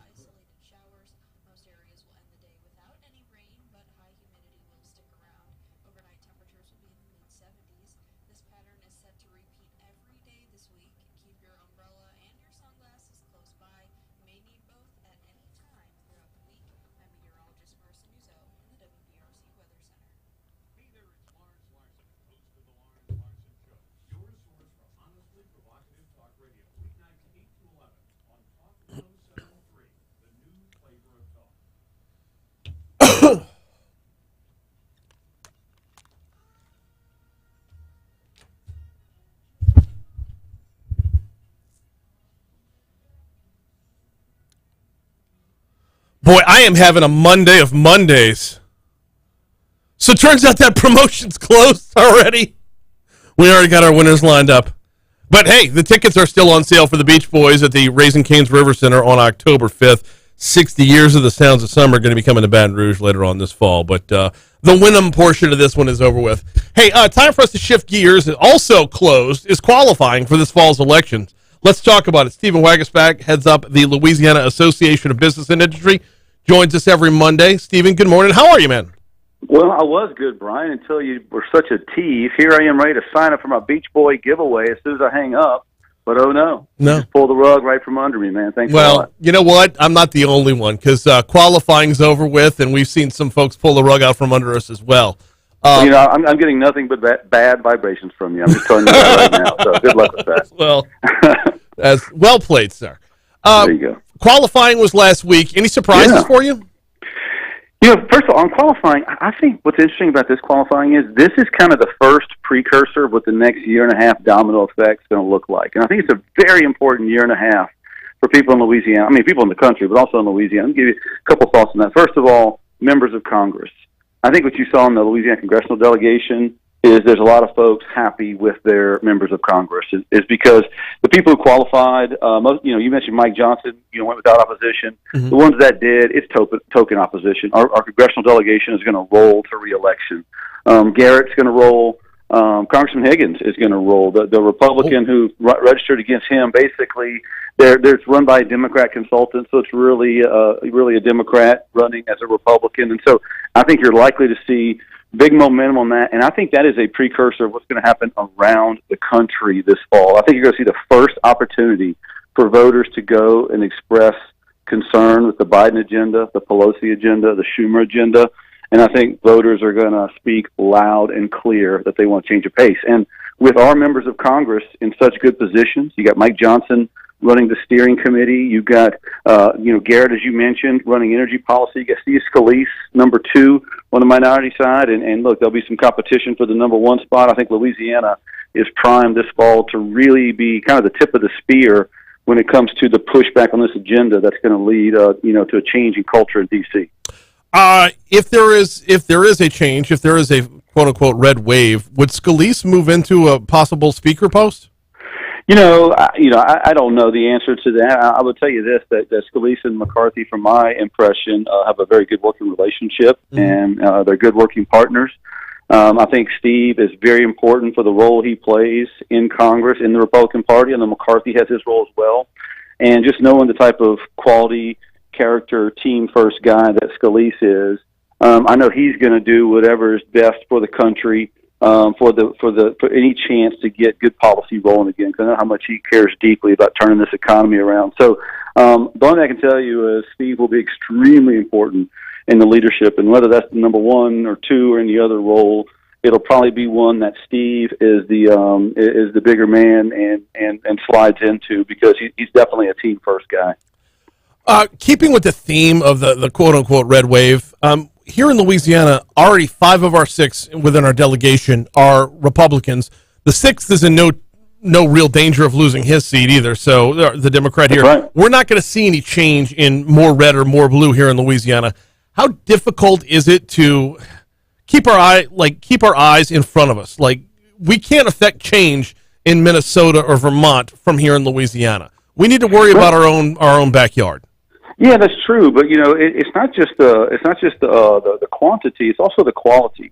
And again, we may not have more red or more blue, and if the Republicans take back over, sure, we have our same smaller numbers in other states. But when you're talking about the type of gravitas some of our members carry, if the Republicans are in charge and one of ours is number 1 or number 2, and one of ours is writing all the energy policy, or at least the lead of the energy writing, think of how important that issue is to turn around the next year. And you got another one in Mike Johnson, who will be leading the Republican Steering Committee, the one who's really kind of creating the culture and the tone and the messaging for the Republicans. That may only be 3 people, but those 3 alone have their hand on the wheel, their other hand, on the gear shift, and they are driving the agenda. And so, yeah, we outpunch our weight. And if you go back through our history in Louisiana, that's always been our secret, right? Even in the Blue Dog era, when you had John Breaux and Billy Tozan and Jay Bennett Johnston and all of those folks. Look, we weren't major in numbers, but our guys have always found a way to be extremely relevant for what the country needs. And I think that goes to the type of personality and Cajun hardworking culture that we all kind of have in our DNA. I mean, that's why when we go up to D.C., when we send our best and brightest up there, our guys usually rise up the ranks pretty quickly because they're unique. Yeah. They're different. They know how to get stuff done. And so we're on the verge when the Republicans take over. And look, whether you're Republican or Democrat shouldn't matter to you. What's going to matter is Louisiana is going to be in a big role come November, and I think it's going to be just the type of medicine the country needs. If we can, I couldn't agree more. If we can move from the Congress down to the statewide level, or within the state, I should say, our Speaker Pro Tem is bailing on the House and moving over to the judicial branch. Dude, I'm salty about it. I'm not even gonna lie. Tanner McGee is getting out of our state legislature and moving over to run for judge. Oh man, you talk about being in a leadership position and being poised to affect change. Tanner is already in that spot, and he's looking to run for something else. So running for judge is bailing as compared to running for a third and final term legislature. Okay, that's one way to view it. I mean, look, I mentioned the next year and a half being pretty interesting to see how all the dominoes are going to fall out because it's a huge election cycle next fall. Mm-hmm. Well, I think the Tanner news is interesting because, if he runs and wins for that appellate court seat, what that means is it opens up not just a temporary spot down there, so you'll have an election called, but also it vacates the Speaker Pro Tem spot. Now, traditionally over the years, different Speaker Pro Tems have served different roles. Sometimes they've been very involved in policy or direction. Sometimes they've been more of a friendly face so that both sides felt like they could have someone to go to. They played different roles. This is the first time that I can remember where you're going to have a vacant pro tem the year before a term limit swing like this. We know we're going to have new speaker, new president, new chairs after next fall. So will this pro tem race become kind of like a early precursor to the speaker's race, to another chair's race? Will precursor to something else? I think who runs for that and what their message is going to be very telling for what the next legislature might look like. So if you're looking for kind of an early tea leaf of what next term's leadership might look like, look to this pro tem race, and that's what's interesting about it. But it was all neat and orderly. It was all done. Like everything was like spelled out the way it's supposed to be spelled out. Instead, we're going to turn this into a choose your own adventure book, and now you're going to have a pro tem race where everybody smells blood in the water. Did you really expect this legislature to end neat and orderly? Has that been their brand? You have to remember, this is the legislature that for the first time in history chose their own speaker, chose their own president. Throughout this term, it's been, chaotic and all over the place because they're term limited. This isn't the old legislature where the same five guys got in the back room, called all the shots, everyone saluted, and it was very orderly and inwardly. This is the legislature where anything goes. Any given day, something else can surprise folks. And that's why we've got some pretty cool wins out of it, and that's why there have been some pretty quirky headlines out of it. This is the unpredictable legislature. And so coming into the final stretch with a wide-open pro tem race, wide-open speaker's race, big national turnover this fall happening, big term limit, new governor coming in, I expect next year to be a little bit of a circus. And quite frankly, that's kind of just the way this legislature should end this term. I think that's a fitting ending to what's been a pretty impactful yet fun to follow legislative term. Talk with Stephen Wagasback, president of LABI. Y'all got some events coming up. What's on tap? Yeah, look, this is kind of our quiet season. After our team works so hard in the legislature, we try to unplug a little bit, but it's about to gear back up. This fall is where we do a lot of things. And so in September, we're doing a ton of boot camps around the state, trying to encourage regular people from the business community to consider running for office, school board, local mayors, officials, whatever, Congress, legislature, whatever you're into, come take a look at these boot camps. We want to educate people on how to make a difference, ideally to try to get a lot of strong business candidates next fall for those legislative elections. And then October, if you're an attorney and you do workers' comp for your profession, or you're for a company HR person, the best workers' comp conference in the state is done by us each year in October. And if you sign up for that, slots are filling fast. You get the updated workers' comp book. You get all the experts come in and tell you that, make you look good for your boss and your clients. You don't want to miss that. You can find information on our website at labi.org. We're also bringing in the members of Congress and some federal officials down to New Orleans in October to visit with our membership, talk about what's coming up in the tidal wave election, what to expect next fall. You're not going to want to miss that. If you want to sign up, you can also find information there. And also, we have nominations open for our Free Enterprise Awards, where we recognize business people and nonprofit partners and others who are doing great things in Louisiana. We have a huge party where we give out trophies and awards, and we have a big throwdown country western party that you're definitely invited to, Brian. And that's all happening in October. So we're doing boot camps in September. You can sign up also in October. It's parties and awards and continuing education. This is where we kind of gear up to kind of get folks' creative juices going again, because before you know it, we're going to have a new Congress. We're going to have a new legislative election cycle. And next year is going to be the most important year, I think, in recent Louisiana election history, where we elect a new governor and new legislative leadership. And it's the first time ever we're going to have that building ready to make big changes to get us back into the competition. I mean, you say you're taking it easy, but with all the planning going on and all the work behind the scenes, you're not leaving yourself a whole lot of time to watch Shark Week. No, that's not. That's right. But that's what DVRs are for, right? We'll stream that on the back end. Absolutely. He is Stephen Wagasback, joins us every Monday. I appreciate the time as always. All right, Brian. Have a great week, man. You do the same. Coming up on 751 at Talk 107.3 FM WBRP. We are going to take a quick break. When we come back from that break, we're stepping outside of East Baton Rouge Parish, a little segment we call The Outside In, and it's coming your way next.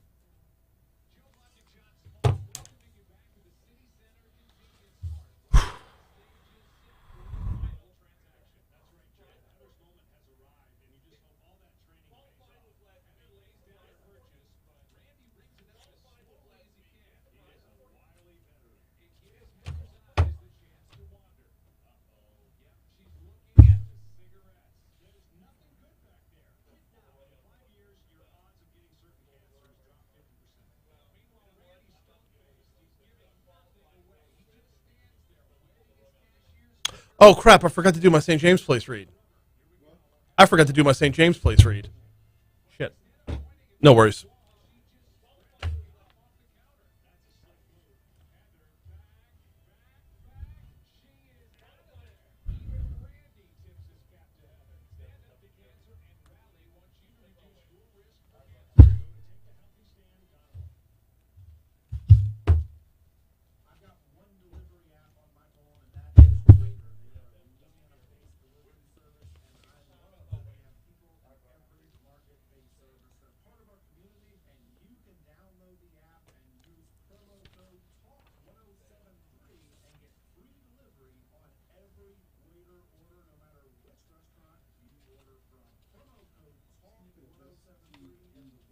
PH, I believe.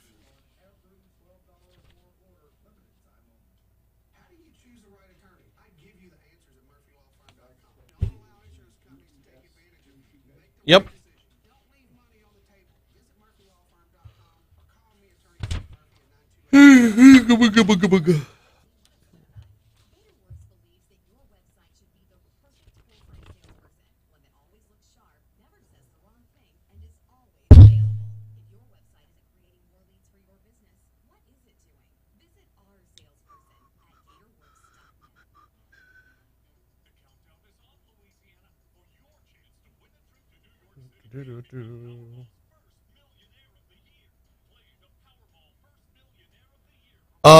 Brian, were you as disappointed as I was to see the Jackass crew back on Shark Week?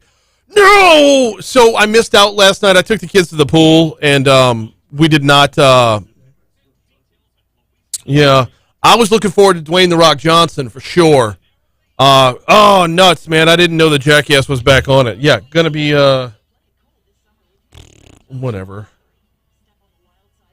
I'll skip that one.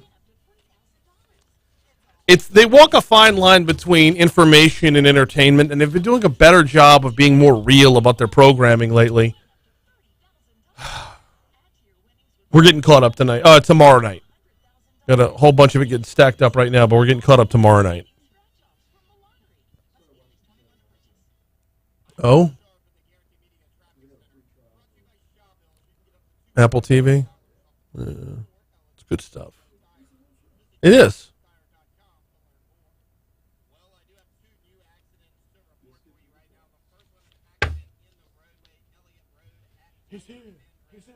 He's everywhere Roy can.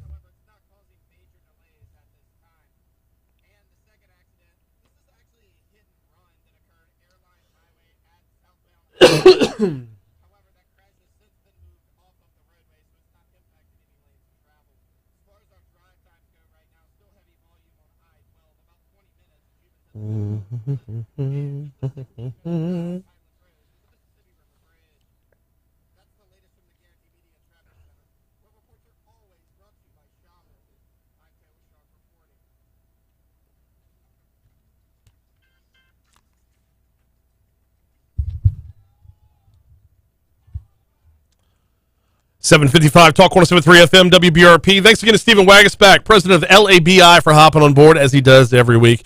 He calls it a slow time of year, but there's never a shortage of things to talk about because while LABI isn't, we're not fully into campaign season. Once qualifying closes, we start to get a better view of what we're looking at in each and every district around the state. So I always appreciate his time. Hey, going to get you to the outside in just a minute. Got to remind you about the folks over at St. James Place. stjamesplace.org is the website. stjamesplace.org. Who needs to go visit stjamesplace.org? Well, anybody approaching that next chapter of their life. If you're approaching retirement, don't have to be retired. Approaching retirement, give St. James Place a look. They're on Lee, right as you get towards Highland. Just this beautiful campus with so much going on behind those gates. 215-4500 is the phone number. 215-4500. And please do not think of this as a nursing home. It is so much more than that. You know, you get where the myths have to be busted all the time, and that's probably the biggest one. St. James Place is an all-inclusive life plan community. They've got nursing care, they've got assisted living, they've got memory care, but they have independent living as well. stjamesplace.org. Check them out. By the way, when you talk about that nursing center, it is rated in the top 3% in the country. So when that time comes, yes, you're going to be taken care of to the absolute best in the nation. But before that, independent living at its finest. 215-4500 for St. James Place. Time for us to step outside of East Baton Rouge Parish. We call it the outside in. Let's roll.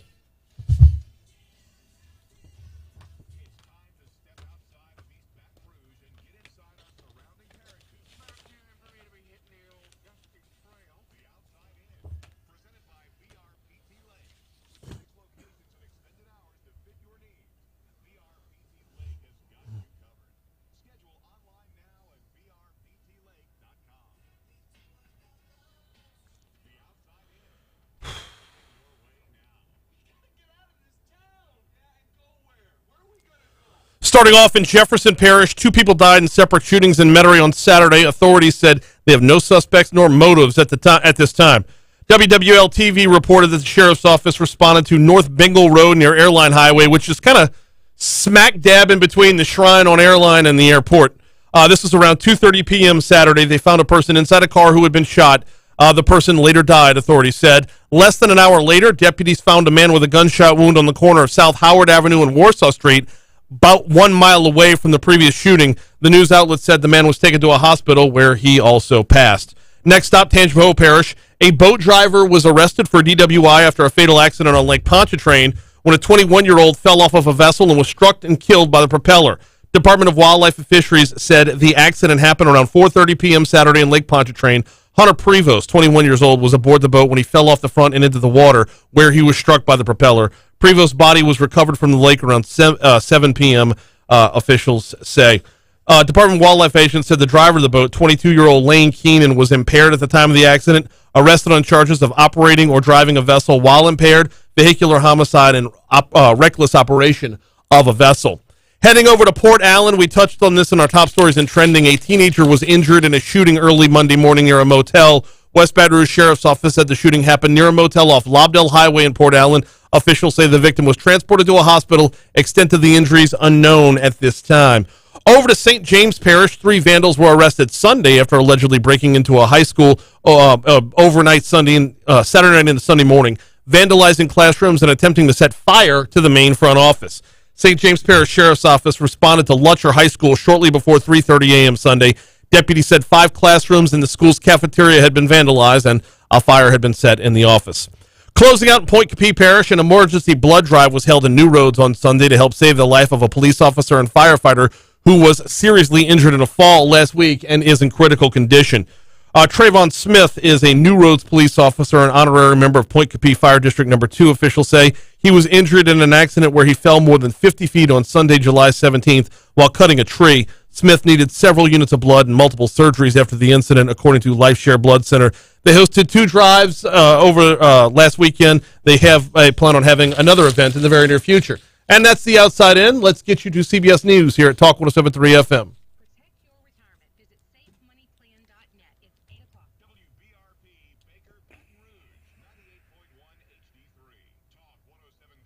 An hour and a half of my life I'll never get back. Well, I appreciate the heads up so I don't have to watch it. How about that? All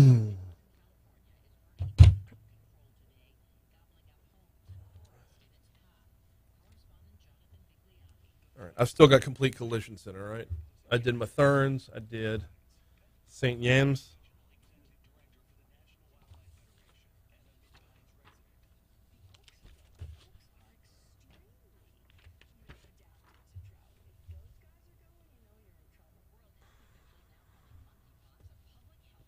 Hey, I have some off-the-record news. Not our sister station off the record. I mean, some news that was shared with me about who's going to be running for something very soon.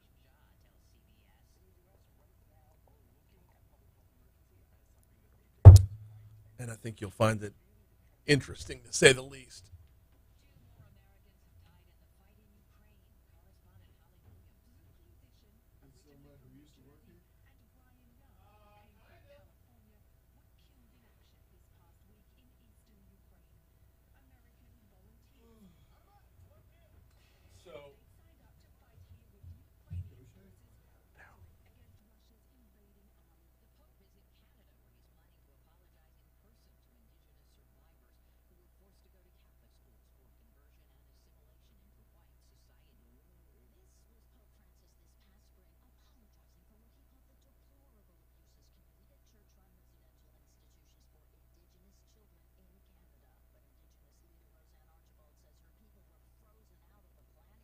So, not, oh, yeah.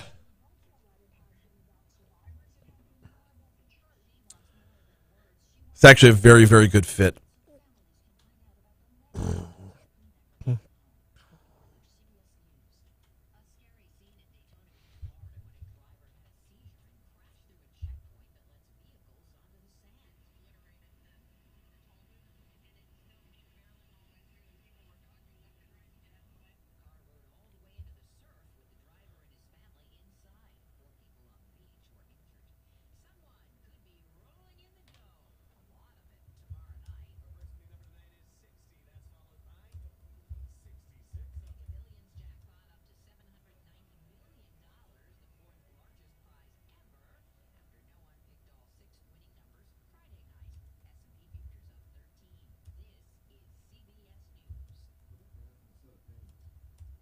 What? A set of panties? I think he moved on. He decided he wanted to make some money. He's now the public information officer for Victoria's Secret.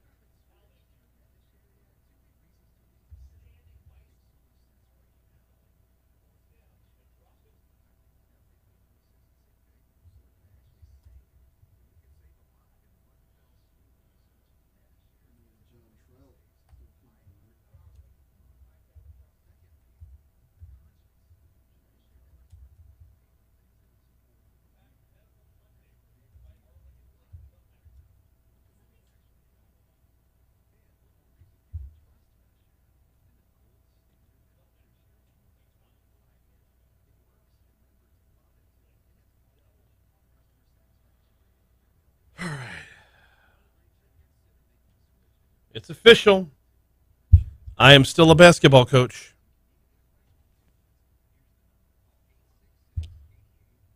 Fifth grade skills competition coming up Saturday, August 13th. Nope.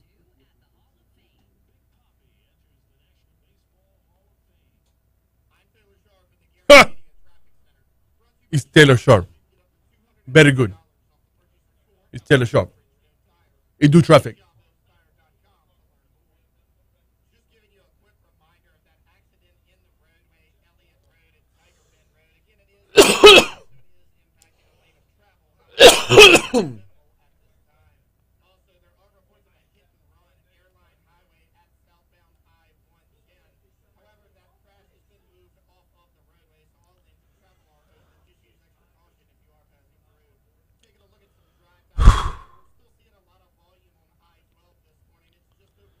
I don't know your recipes.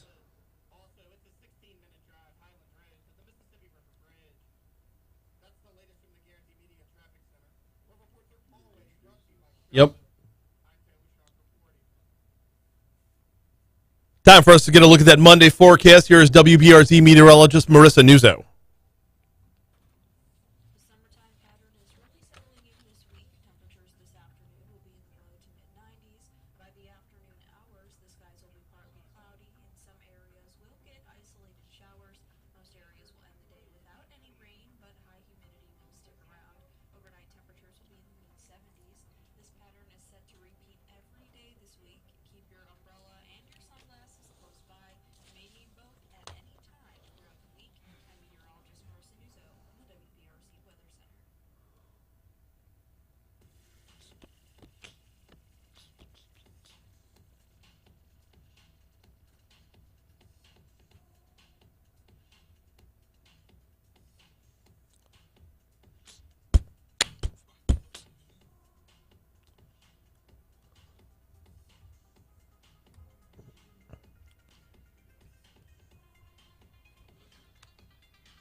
.806 Talk 107.3 FM WBRP Mornings with Brian Haldane, off and running. Brian here with you. Cade Wazan producing hour 3 coming your way and coming in hot. Hey, have you returned completely to business as usual? That is up to and including air travel, and what have your experiences been? I want to kind of get a little unofficial poll going over on our YouTube page. Mornings with Brian Haldane on YouTube. We're there live every single morning. Go ahead and subscribe if you like and get a heads up and alerts as to when we're going live and who we're going to be talking to. But we're going to be talking in our next segment with Jim Caldwell from the Baton Rouge Metro Airport. Passenger volume continues to expand at the Baton Rouge Metro Airport. Last month was no exception, and it's looking more and more like we're getting back to normal. But simultaneously, I'm hard-pressed to look around and not hear horror stories, not from Baton Rouge per se, but around the country, horror stories about what people are experiencing as the flight passenger volume returns. The airlines haven't been ready for the workload. I mean, hell, Jay Ducote missed his show on Friday because he was stuck in an airport. Like, these things are happening more regularly. What's your experience out there? Are you back to flying? Are you back to flying for business travel specifically? Let's talk about it over on our YouTube page, and we'll chat with Jim Caldwell in our next segment and then revisit that topic as we move on within the show. Thanks again to Stephen Wagasback for hopping on board last hour. Still a lot to unpack about qualifying and whatnot, and that's just a conversation that's not going to go away anytime soon as we ramp up towards election season. I want to dial it back to the first hour of the show. We got a brief couple minutes with infectious disease expert Patty Ollinger. How would you like to roll through life with that title? What do? I'm an infectious disease expert. That's icky. All right. But we got to talk with Patty a little bit about how polio keeps rearing its ugly head every so often. And we have a new case that's in New York. Probably wasn't originated here in America, but it's the first case we've seen in a decade. So what's that look like in the backdrop of monkeypox and COVID, and how much can we actually take in and absorb when it comes to fighting everything? It's got to be individual fronts and individual fights. It was a great conversation. It'll be available on demand at talk1073.com.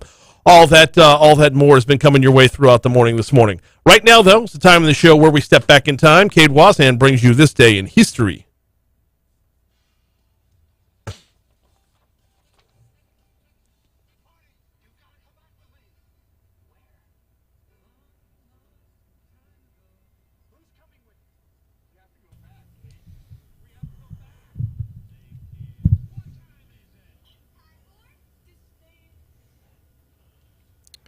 All right, Brian, today in This Day in History, July 25th is what we're looking at. 1898, during the Spanish-American War, U.S. forces launched their invasion of Puerto Rico, the approximately 110-mile-long, 35-mile-wide island. It was one of Spain's two principal possessions in the Caribbean. I can tell you, from a historical standpoint, I've been very lucky enough. My wife and I have visited Puerto Rico, and there are 2 forts.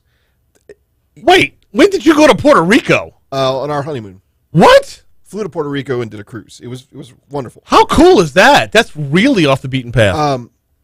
And these forts, while still in amazing condition, really kind of like take you back into like just the visual of where these things are and like kind of the point they are on the island. I don't know in relation to the Spanish-American War, but if you have a chance from a historical standpoint, even if you're not a history buff, visit Puerto Rico in that old San Juan area. Okay. Well, the forts are just cool. Yeah.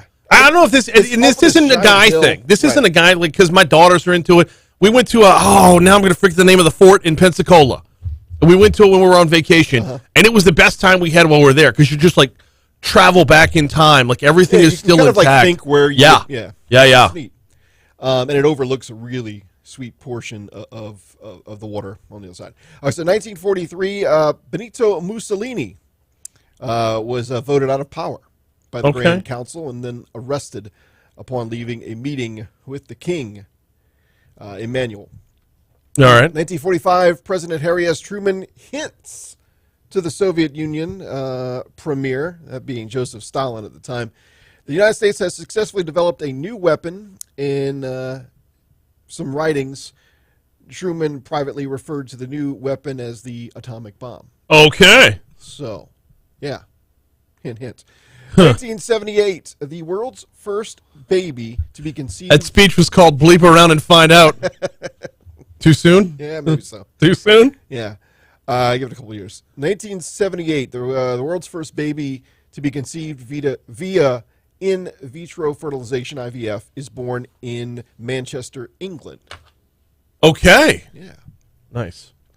1992, the opening ceremonies of the Games of the 25th Olympiad are held in Barcelona, Spain.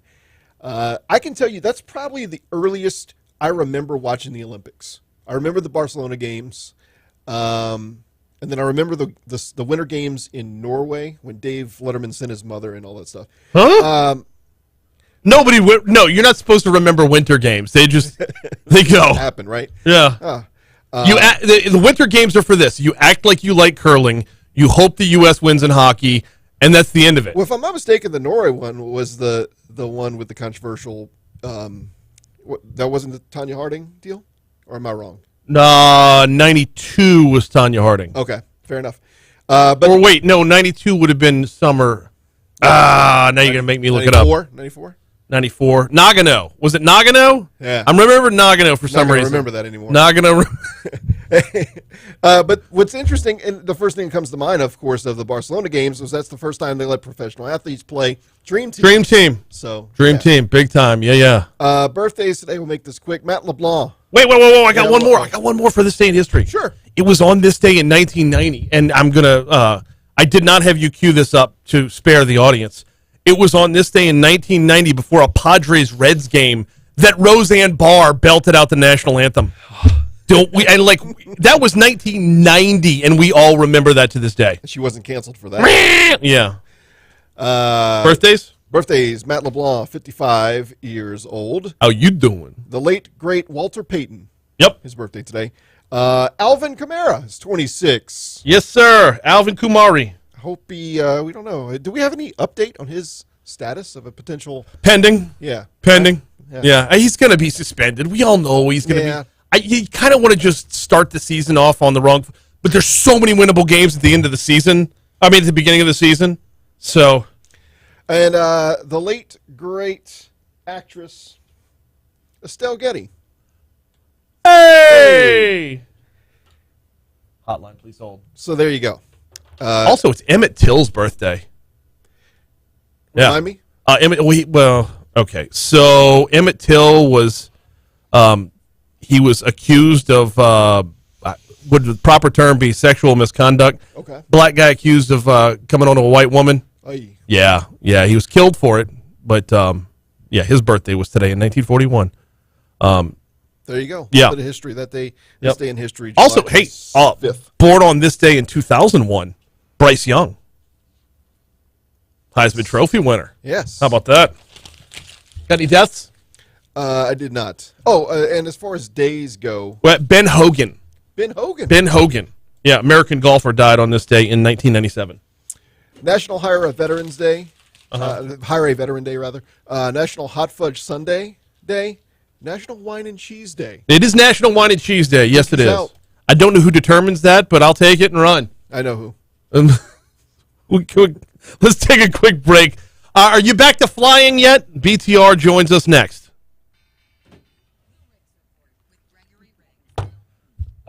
So, if I could Jim Rome this real quick, do not send me your Emmett Till got Me Too'd texts. I'm not going to read them. I'm not going to read your Emmett Till got Me Too'd texts. Do I? Who? Oh, yeah. I thought so. Can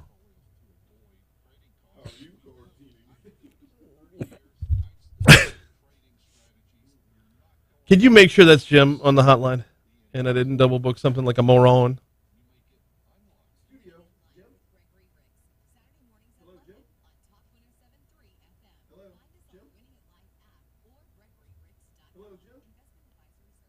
Is he not there? All right, do me a favor. Give him a call back. There he is. Warmly.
.818 Talk 107.3 FM WBRP mornings with Brian Haldane rolling right along. So, press release came out late last week. First paragraph reads as follows: passenger volume continued to expand last month at Baton Rouge Metro Airport. A total of 58,256 passengers traveled through the airport in June of 2022. That is a 7% increase over June of last year. Year-to-date count was up 40% at 308,844. Joining us now to talk about it from the airport is Jim Caldwell. Jim, welcome back to Talk 107.3. How are you this morning, sir? Fine. How are you? Doing very well. So, of the passengers coming through BTR, what are we seeing as far as the type of travel? Is this business travel getting back to business? Is this summertime vacations? What are we looking at here? Well, it's actually all business travel is starting to return, although it's nowhere near fully returned. But a majority of the passengers are still leisure, which we kind of define as vacations, VFR, visiting friends and family, which, of course, is really strong during the summers. But it's still more leisure, which is, I would say, leisure demand's pretty much virtually fully returned. But corporate, most estimates are that it's about 60% now and should return to 75-80% or better next year. 75 or 80% better by next year. Now, I haven't heard any horror stories out of BTR yet, But we're hearing a number of stories from around the country about the airlines just aren't prepared for this return to travel. What kind of word are y'all getting locally about what's happening in other cities?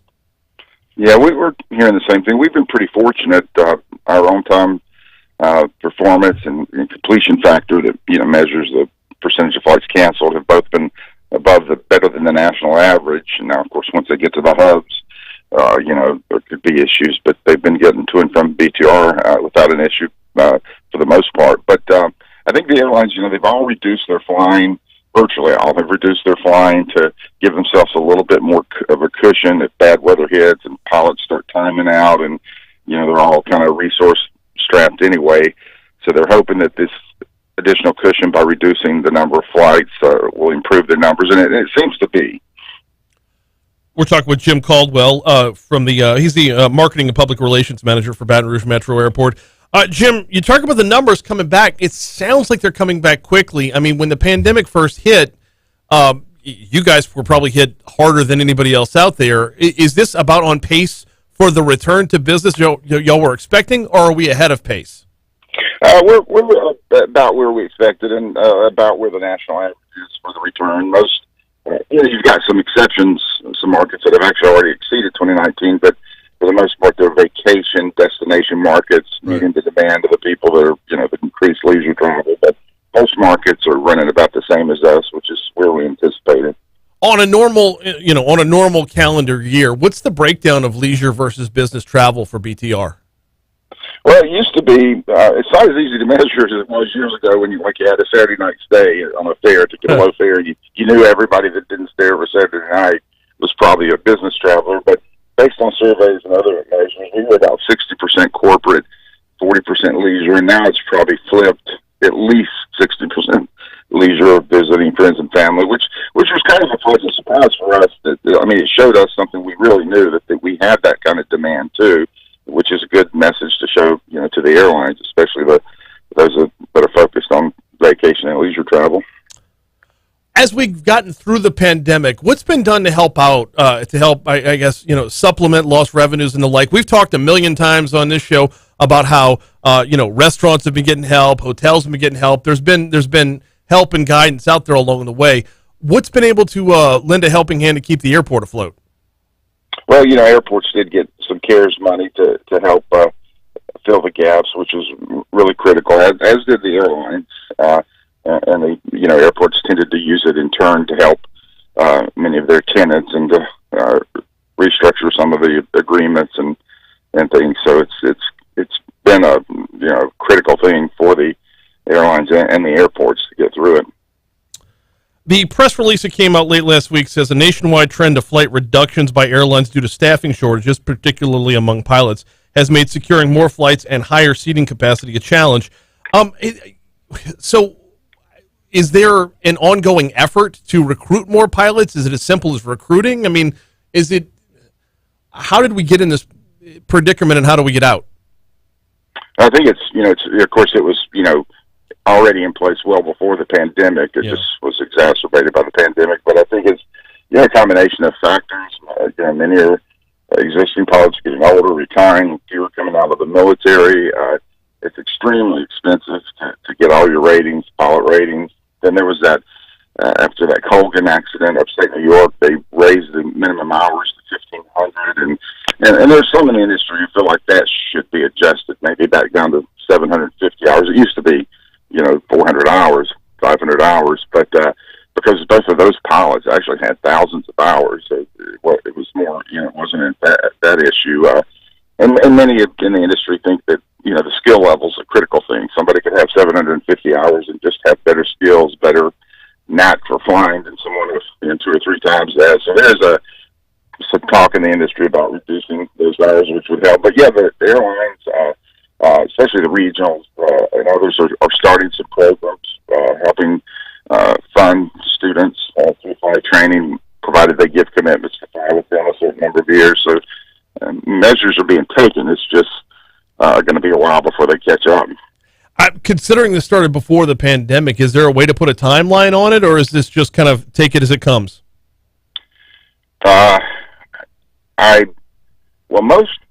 Many of the airline CEOs, I think United recently said he expected demand to fully recover probably summer of next year of 2023. So I think that's coming back as far as, the pilots and those issues are concerned. That's a longer term thing. I think you're talking about, from what I've read, it hopefully will improve each year, but the pilot shortage issue is going to go on for about a decade.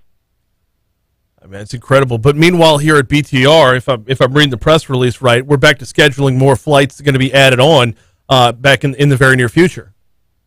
Yes, Americans adding another Dallas next month, another Charlotte round trip the following month. United had really dropped low. They've struggled probably more than any of the big three in terms of pilot availability on the regional jet side, but they're going back to 5 round trips, then 6 in September, and upgauging 3 of the aircraft will be the larger Embraer 175s, which are some of the largest regional jets you can get. And then, so that's going to be a combination of bigger aircraft and more frequency, which will get us not quite at 2019 seating capacity level, but much closer. And if the schedule holds by the end of the year, early next year, we'll be back to 2019 seating levels. And that's really what we need, because our load factors, the percentage of flight seats filled, they're very high, and we just need more seats to be able to reach the 2019 passenger count. And 2019 for us, by the way, was a 10-year record. So if we get close to 2019 numbers, we're doing pretty well. How do the rest of the factors play into this, though? Because you look at the pilot shortage is one thing, and that's a shortage in every industry out there. But the pilot shortage is one aspect of this. The return from COVID is another aspect. What would you consider to be the next biggest challenge? Well, currently fuel prices, typically at any given time, the highest 2 costs for airlines are labor and fuel, and they can flip-flop, and right now, fuel prices. Talk with Jim Caldwell. Going to get you out of here in just a minute. Actually, I've only got one more for you, and that's for those of us that don't regularly fly. For those of us who's we've got a daily commute that involves a car, not a plane. What kind of impact does BTR have What kind of impact does BTR have on the overall Baton Rouge economy? It's actually a major one, more than many people may think. Emergent Methods did a study for us a number of years ago, and the annual economic impact was $1.1 billion, and over 4,500 direct and indirect jobs. If you take in the suppliers to the airport, business park companies, et cetera. So it's a huge economic impact, one of the major ones in the region.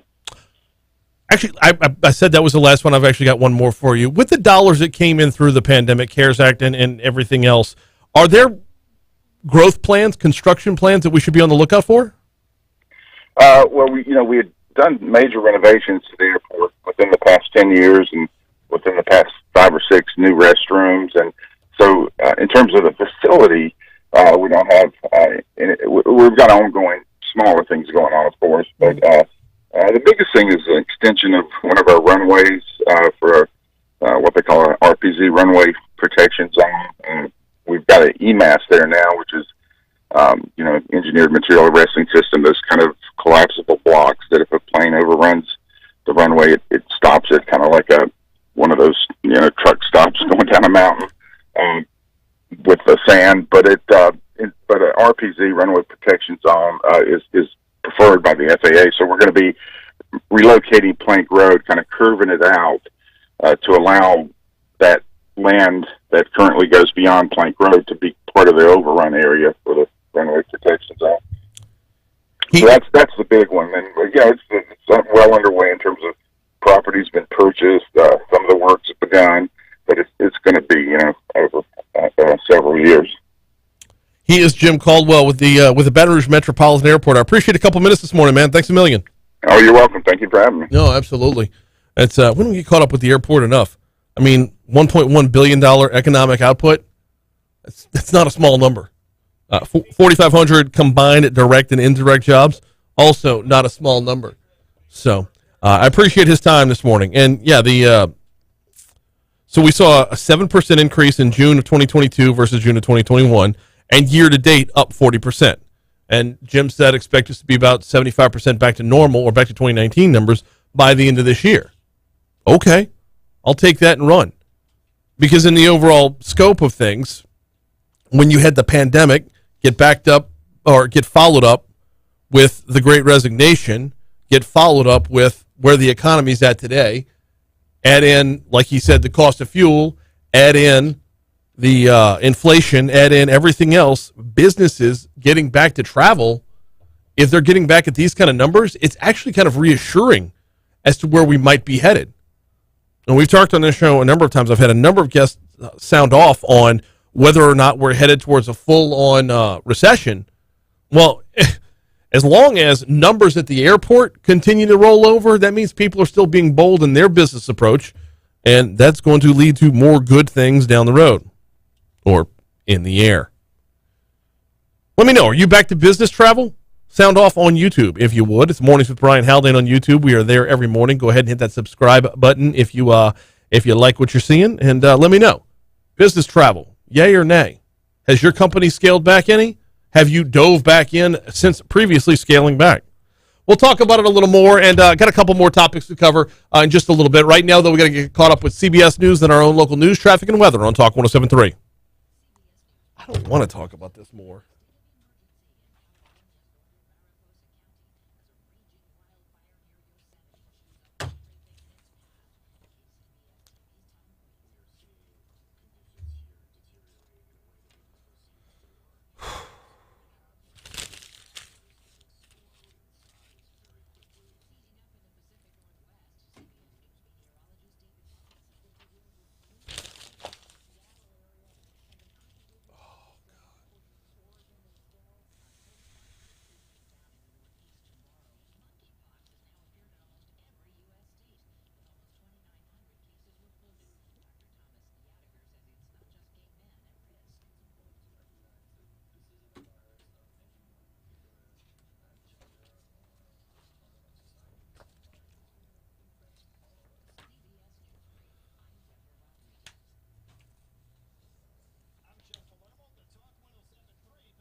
Francis.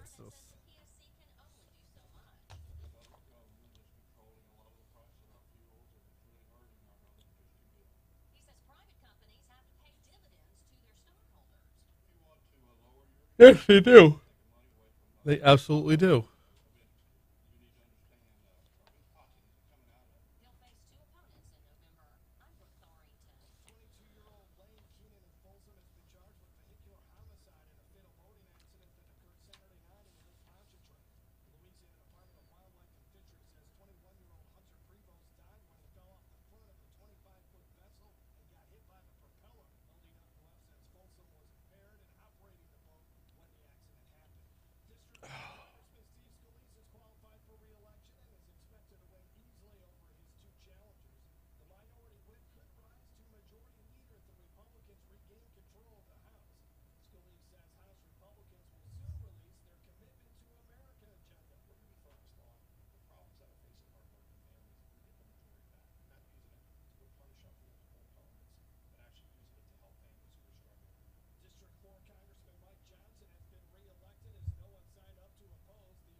I don't know.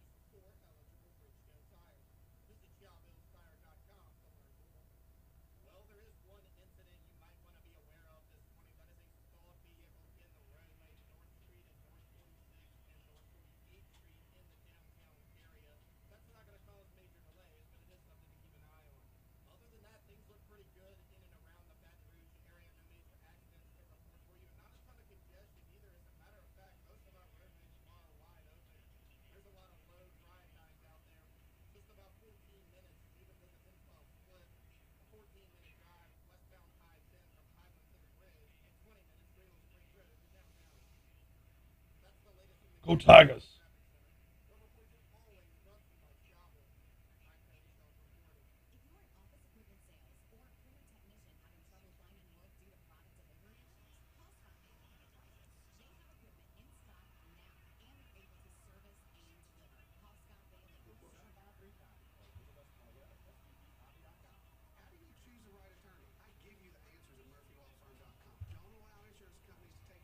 This dude. Mondo Duplantis broke the world record again?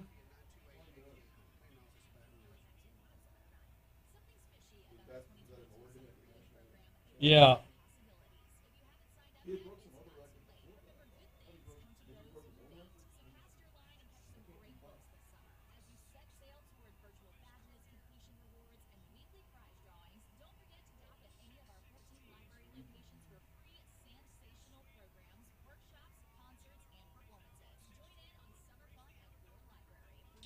Oh, and that's where Connie gets pissed. Wraps himself in the Swedish flag.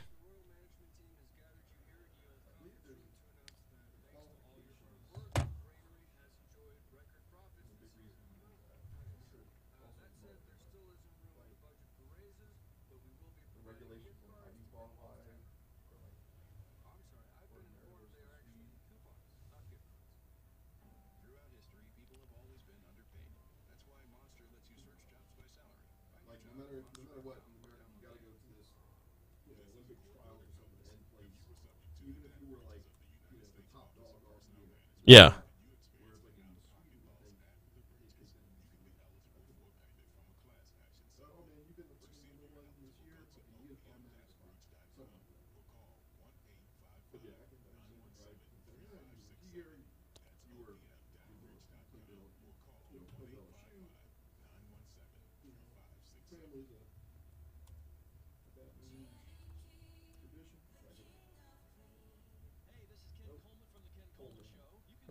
I actually do the weather on this one. I don't toss it to Marissa.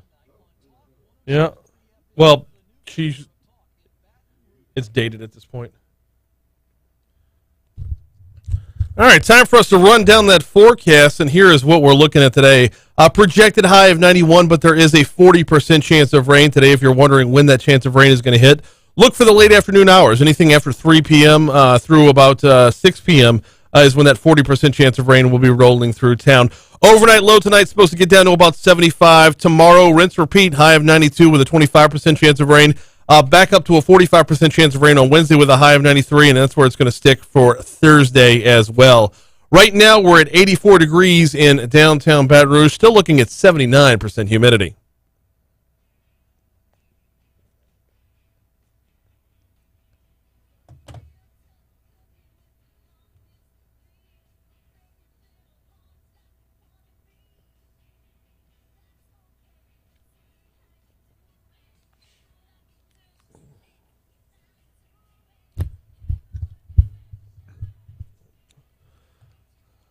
Easy now. She's not singing that anymore, buddy. Pat Benatar on the way back in with a song that she won't sing anymore because, she says the word shot. We talked about it earlier. Actually, we talked about it in a very unrelated way. Tonight, LSU will be unveiling a statue for Pete Maravich. Pete Maravich, a.k.a. the Pistol. And somebody had asked on our YouTube stream, are they going to drop the nickname Pistol because it's a gun? And on any other day, in any other world, in any other parallel universe, and within the multiverse, I'm going to dismiss that comment, shrug my shoulders, roll my eyes, and move on. But that headline about Pat Benatar, I want to say it came out Friday. Pat Benatar is no longer going to sing Hit Me With Your Best Shot at her concerts. So, okay. Is this like a legit thing now? We're just going to remove the word shot from our lexicon? Remove any mention of any gun from our lexicon? Is that where we're at these days? Where, okay, you say hit me with your best shot. Fire away. But you're not talking about actually shooting someone with a gun. This is where the ridiculous comes into play. This is where the ridiculous takes over. And, oh, by the way, those that are pushing this need to be very, very careful because this is where the pendulum swings in the other direction. Where a normal person's BS alarm goes off, and says, if this is your agenda, I'm flushing the whole thing. Where a normal person's BS alarm goes off and says, hey, I want nothing to do with the entire conversation. Anyway. Hey, I wish Condon were here today. We missed out on Condon today. He's on vacation right now. But did you see where Mondo Duplantis set the world record again? Grabbing this from the, I got it from the BBC. BBC Sport. If I grab it from the BBC, do I have to read the article with a British accent? Because I don't want to. I wish Condon was here today just to needle him about this. Sweden's Armand Duplantis added a new world record to his pole vault world title, clearing 6.21 meters in a virtuoso performance in Oregon. The 22-year-old Olympic champion had gold secured with a first-time clearance of 6 meters. None of his rivals managed higher than 5.94. Duplantis then beat his own world record of 6.2, which he set in Belgrade in March at the second attempt. Oh, I like where you're going with this. I don't know if the audience is going to get it, but let's let it roll. It is the 5th time he has broken the world record. His success marked the first time the record has been set outdoors since the legendary Sergei Bubka. Oh, we all remember Sergei Bubka, right? Got those Sergei Bubka highlight reels? Sergei Bubka, the pole vault legend, cleared 6.14 meters for the first time in Italy back in 1994. Duplantis, who grew up in Louisiana, celebrated with a front flip in front of a packed crowd, kissed girlfriend, is that Desire or Desiree, before being embraced by his father, Greg, a former top-class pole vaulter himself. What's cool about this? By the way, that's Greyhound by the Swedish House Mafia you're hearing underneath. That's a hell of a treadmill song right there. What's cool about this is you're looking at the World Track Championships, and there's a smattering of LSU gear throughout. You have no reason. It's the World Track Championships, and there's just a smattering of LSU gear throughout. I love that. You know, we talk about recruiting every once in a while. We'll bring in the guys from 104.5 every once in a while to talk about LSU as a national brand. How about as an international brand? How about Armand Duplantis, although he drapes himself in the Swedish flag afterwards? Gotta hate it. But at the same time, though, gotta love it. He's still representing us, even if he's not representing us. All right, we were going to talk more about business travel here as we had Jim Caldwell from the Baton Rouge Metro Airport in our last segment. And I've been asking the question as to whether or not you've returned to business travel, and asking the question as to whether or not you've been experiencing anything out of the norm, anything out of the pre-pandemic flight routine as you get from airport to airport. And I got a message off air. This is off the YouTube, but I got a message off air about this. And a friend of mine was telling me he had a layover in Dallas that was more than 6 hours long. It was like scheduled for 40 minutes, and it was more than 6 hours long. So I'm going to ask the question one more time. Hop on our YouTube page, Mornings with Brian Haldane on YouTube, and sound off. Is this what you're seeing as well? Or have you not gotten back to travel yet? Or has it been business as usual? Got to remind you about the folks over at Complete Collision Center. CompleteCollision.com is the website. CompleteCollision.com is where you will find them online. What you're going to find at Complete Collision Center is certifications on top of certifications. More than a dozen major car manufacturers sounding off saying Complete Collision Center knows what they're doing. I love that. I love that. Look, I could tell you about Complete Collision Center every day. I'm not the dude that makes the cars. The people that make the cars say take it there to get fixed.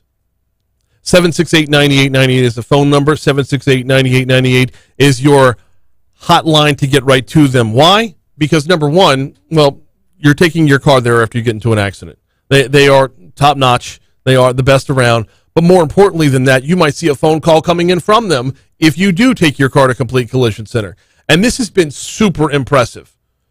As we've been dealing with every issue involving the pandemic, as we've been dealing with all the fallout of the pandemic, one of those things has been supply chain issues, and another has been workforce shortage. Complete Collision Center is not immune to this, but what they're doing is they're making sure they're communicating with you throughout the process. You're not just sitting there with your car behind a fence, keys are still inside, car sitting outside, you're just stuck without a vehicle or in a rental or Ubering everywhere you go, which have you seen the prices for rideshare lately? Oh, my word. No, Complete Collision Center is very much out front saying, hey, here's where we are in the process. We've located your part. We haven't located your part. Your part's on the way. Here's where we are, getting you back to behind the wheel of your vehicle and doing so safely. Check them out online. Don't let who you choose to repair your vehicle be your second accident. Check out CompleteCollision.com. All right. We talked earlier in the show with Stephen Wagesback from LABI about qualifications and who's running for what. Kind of wanted to revisit that a little bit, as I want to throw this question out there. Do you find it unbelievably unusual that a sitting congressman is running unopposed? Up in Louisiana's 4th Congressional District, that would be the Shreveport area, Mike Johnson has been reelected. Mike Johnson, if you're a conservative, you're a fan of Mike Johnson. If you are a Republican, you are a fan of Mike Johnson. He is, obviously, if you're on the other side of the aisle, you're kind of, maybe not so much. But he's been doing a heck of a job. And per the Shreveport Times, I had a different article earlier. Let me bring in the Shreveport Times for this one. Per the Shreveport Times, Republican Louisiana Congressman Mike Johnson has been reelected to Congress without opposition after no other candidate signed up before qualifying for the November 8th election closed on Friday. Johnson, 50 years old, who lives in Bossier Parish, sails back into the 4th District seat for his 4th term. Quote, I'm humbled and grateful for the opportunity to continue representing Louisiana in the 4th. Johnson said in an interview with the USA Today Network, it's an honor to be their voice in Washington. Now, Stephen Wagesback was talking about Johnson's meteoric rise in leadership and how Louisiana's sneaky good at getting those top seats in Congress. He first won the chairmanship of the Republican Study Group and most recently winning election as vice chair of the Republican Caucus. He's on the steering committee as well, but that vice chair of the Republican Caucus makes him the 4th highest position in the House GOP. So if you're looking at the top 5, you're seeing at least 2 Louisiana guys in there when it comes to the Republican Caucus. Scalise's up there, Johnson's up there. I don't know where Graves would rank in that list, but he can't be too far out. Looking at Louisiana's representation when it comes to ranking Republican House members is looking at the Southeastern Conference in the AP Top 25. You're going to see us show up a lot more frequently than we should. You're going to see us getting a bigger dose, a better representation than we should. Back to the article. Johnson is the only member of the House Armed Service Committee. Louisiana's only member of the House Service Committee, a critical position because of where he's from. He's up there in northwest Louisiana. Barksdale Air Force Base is in Bossier. You got Fort Polk and Vernon Parish as well. Johnson also serves on the House Judiciary Committee. What I find most incredible about this, though, is nobody bothered to sign up. And I'm not trying to use Shreveport as an example for anything. God forbid. No offense to my Shreveport people. I'm not trying to use Shreveport as an example for what's to come this fall. But if nobody even bothered to fill out the paperwork in Louisiana's 4th, what's it going to mean elsewhere? Granted, Johnson, an incumbent, heading into his 4th term. And I'm not trying to make this trend. But if we see it once, what's the likelihood that we could see it twice? And if we see it twice, then what are we looking at?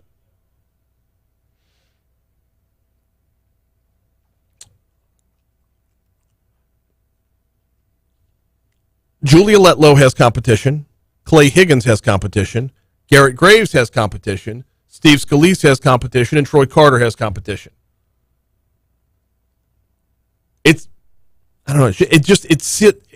Something is sitting there baffling me about this.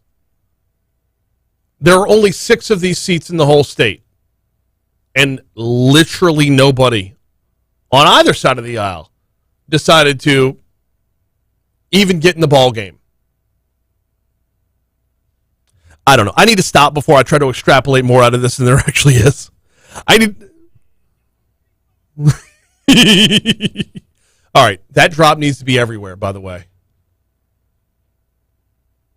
That nobody in that entire district, everybody, like that tacit approval that complete lack of wanting to compete. I don't know. What does that spell out for the fall? Like I said, I need to not talk about that more because I'm going to extract more from it than what's actually there. Let's take a break for your money now. Hey, nobody from your neck of the woods is challenging Congressman Johnson. Sorry. What's up? What did we do with the interview we recorded with this doctor from Oxford? Did you email it to me? Or did Chuck? That wasn't me. No. I did the spots for the 15-second spots for something. Yeah.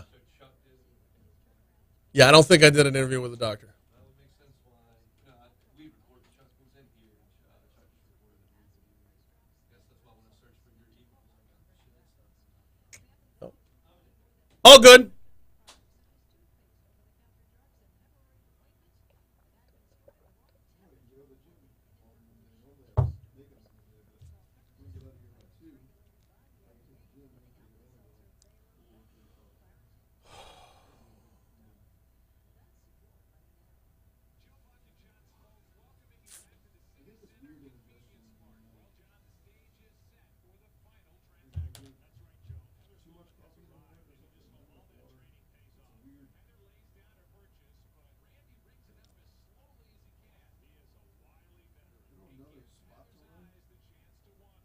Do what?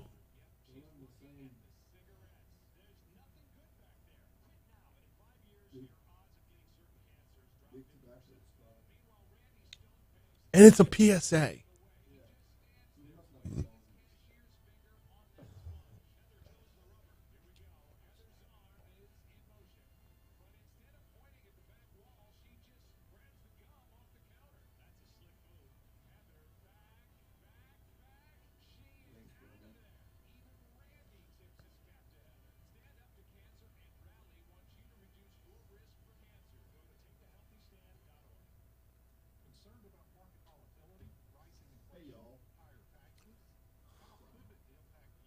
Hi, this is Gregory Riggs. I'm giving you new stocks every week in a segment we call Dick's Picks.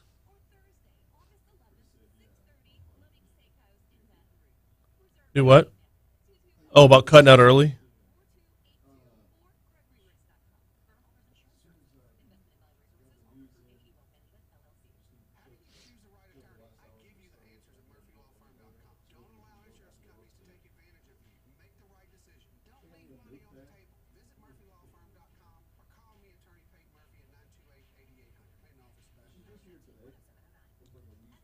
I think it's just today.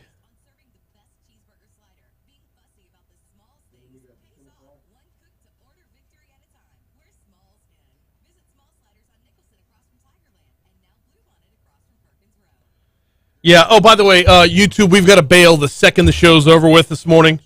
So we have a meeting. I know we have a Monday morning meeting every Monday, or else why name it that? So we got to scooch.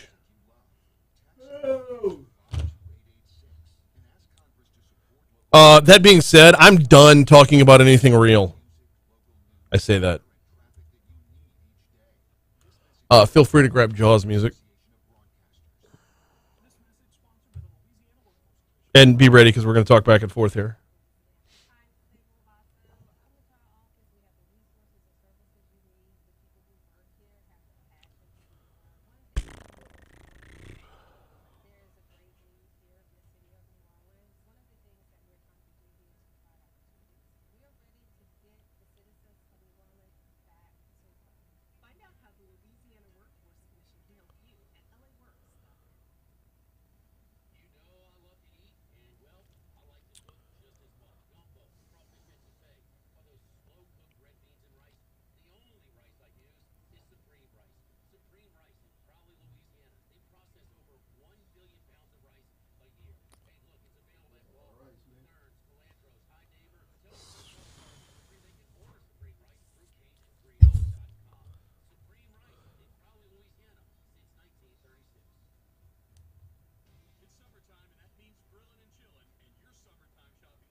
Is it on purpose?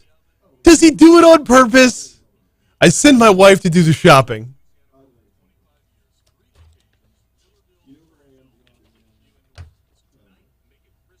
I don't know.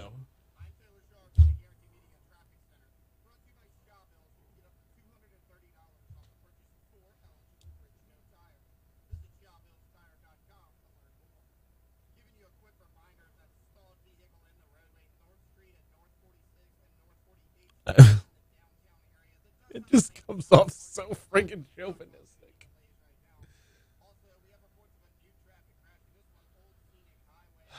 By the way, Emmett Till wasn't accused of sexually assaulting a woman. I don't know why I said that. He was accused of offending a white woman. That was it. Like, touched her hand or something like that. It was so, like, it was... He never did it. Right. And she never going to be prosecuted. Yeah.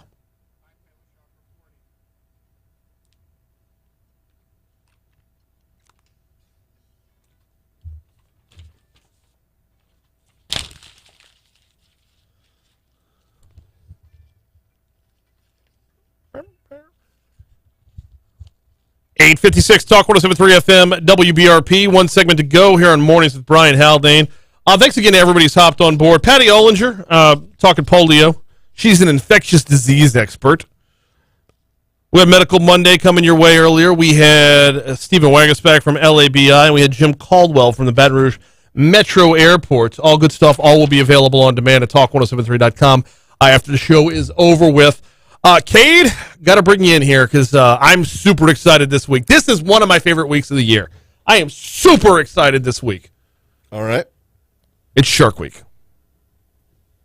How long have they been doing Shark Week? 34 years of Shark Week. I had no idea it was that old. I've been down for like the last 20 for sure. Yeah, I thought it started after late 90s, 2000s. I did not know it went back 30 plus years. 34 years. I was 11 apparently. When I didn't know Discovery Channel was 34 years old. Baby Shark. I was do. So are you down with Shark? Do you do the Shark Week thing all week long? I have been in the past. I haven't in a while. The last time I remember watching a full Shark Week, Shark After Dark was hosted by Tom Green. Oh wow! Okay, so that was an off year too. Yeah, that was not the best around. It was an odd, anytime he's thrown in the mix. But it is fascinating. I do tend to watch at least some portion of the week. So it's been fun to follow the development of the week itself. Fun to follow the way the Discovery Channel portrays the Sharks during Shark Week. By the way, 25 hours of new shows featuring never-before-seen footage of walking sharks, groundbreaking findings, and more mega breaches as well. The mega breaches are always the popular ones. When the great whites leave the water, I mean, just propelling that weight out of the water. You know, it's ridiculous. By the way, so the cast of Jackass was on last night. I'm glad I missed that one. Okay, not a fan. Yeah, no, not really. I don't need to see that crossover, but I'm waiting to see the guys from Impractical Jokers, Sal, Murr, and Quinn. Which I need to get Joe back. Sal, Murr, and Quinn are going to be involved with Shark Week this year. Tracy Morgan doing a little Shark Week action, and the whole thing is emceed by Dwayne "The Rock" Johnson. I'm loving where it's going because they've finally found that good little vibe, that nice little niche of information entertainment. I remember a couple years ago they had what I would call a mockumentary about what was the one that's thought to be gone now? The shark the Megalodon. Yeah. Oh, that thing was huge, but everybody got all mad because it looked like they were doing a documentary. And they're like, this isn't real. And we're like, yeah, we know it's not real. Beautiful. Shark Week on Discovery. Are you down? It runs all week long, so admittedly, I'm a day behind. Got to get in tonight, dive in full speed. All right, that's going to do it for us. We're out of here. Tomorrow, State Treasurer John Schroeder is going to join us as we're going to be talking about the what went down with the State Bond Commission last week. This is going to get good. Also, we're checking in Livingston Parish when we check in with the Chamber. That and a whole lot more coming your way tomorrow. We'll see you then.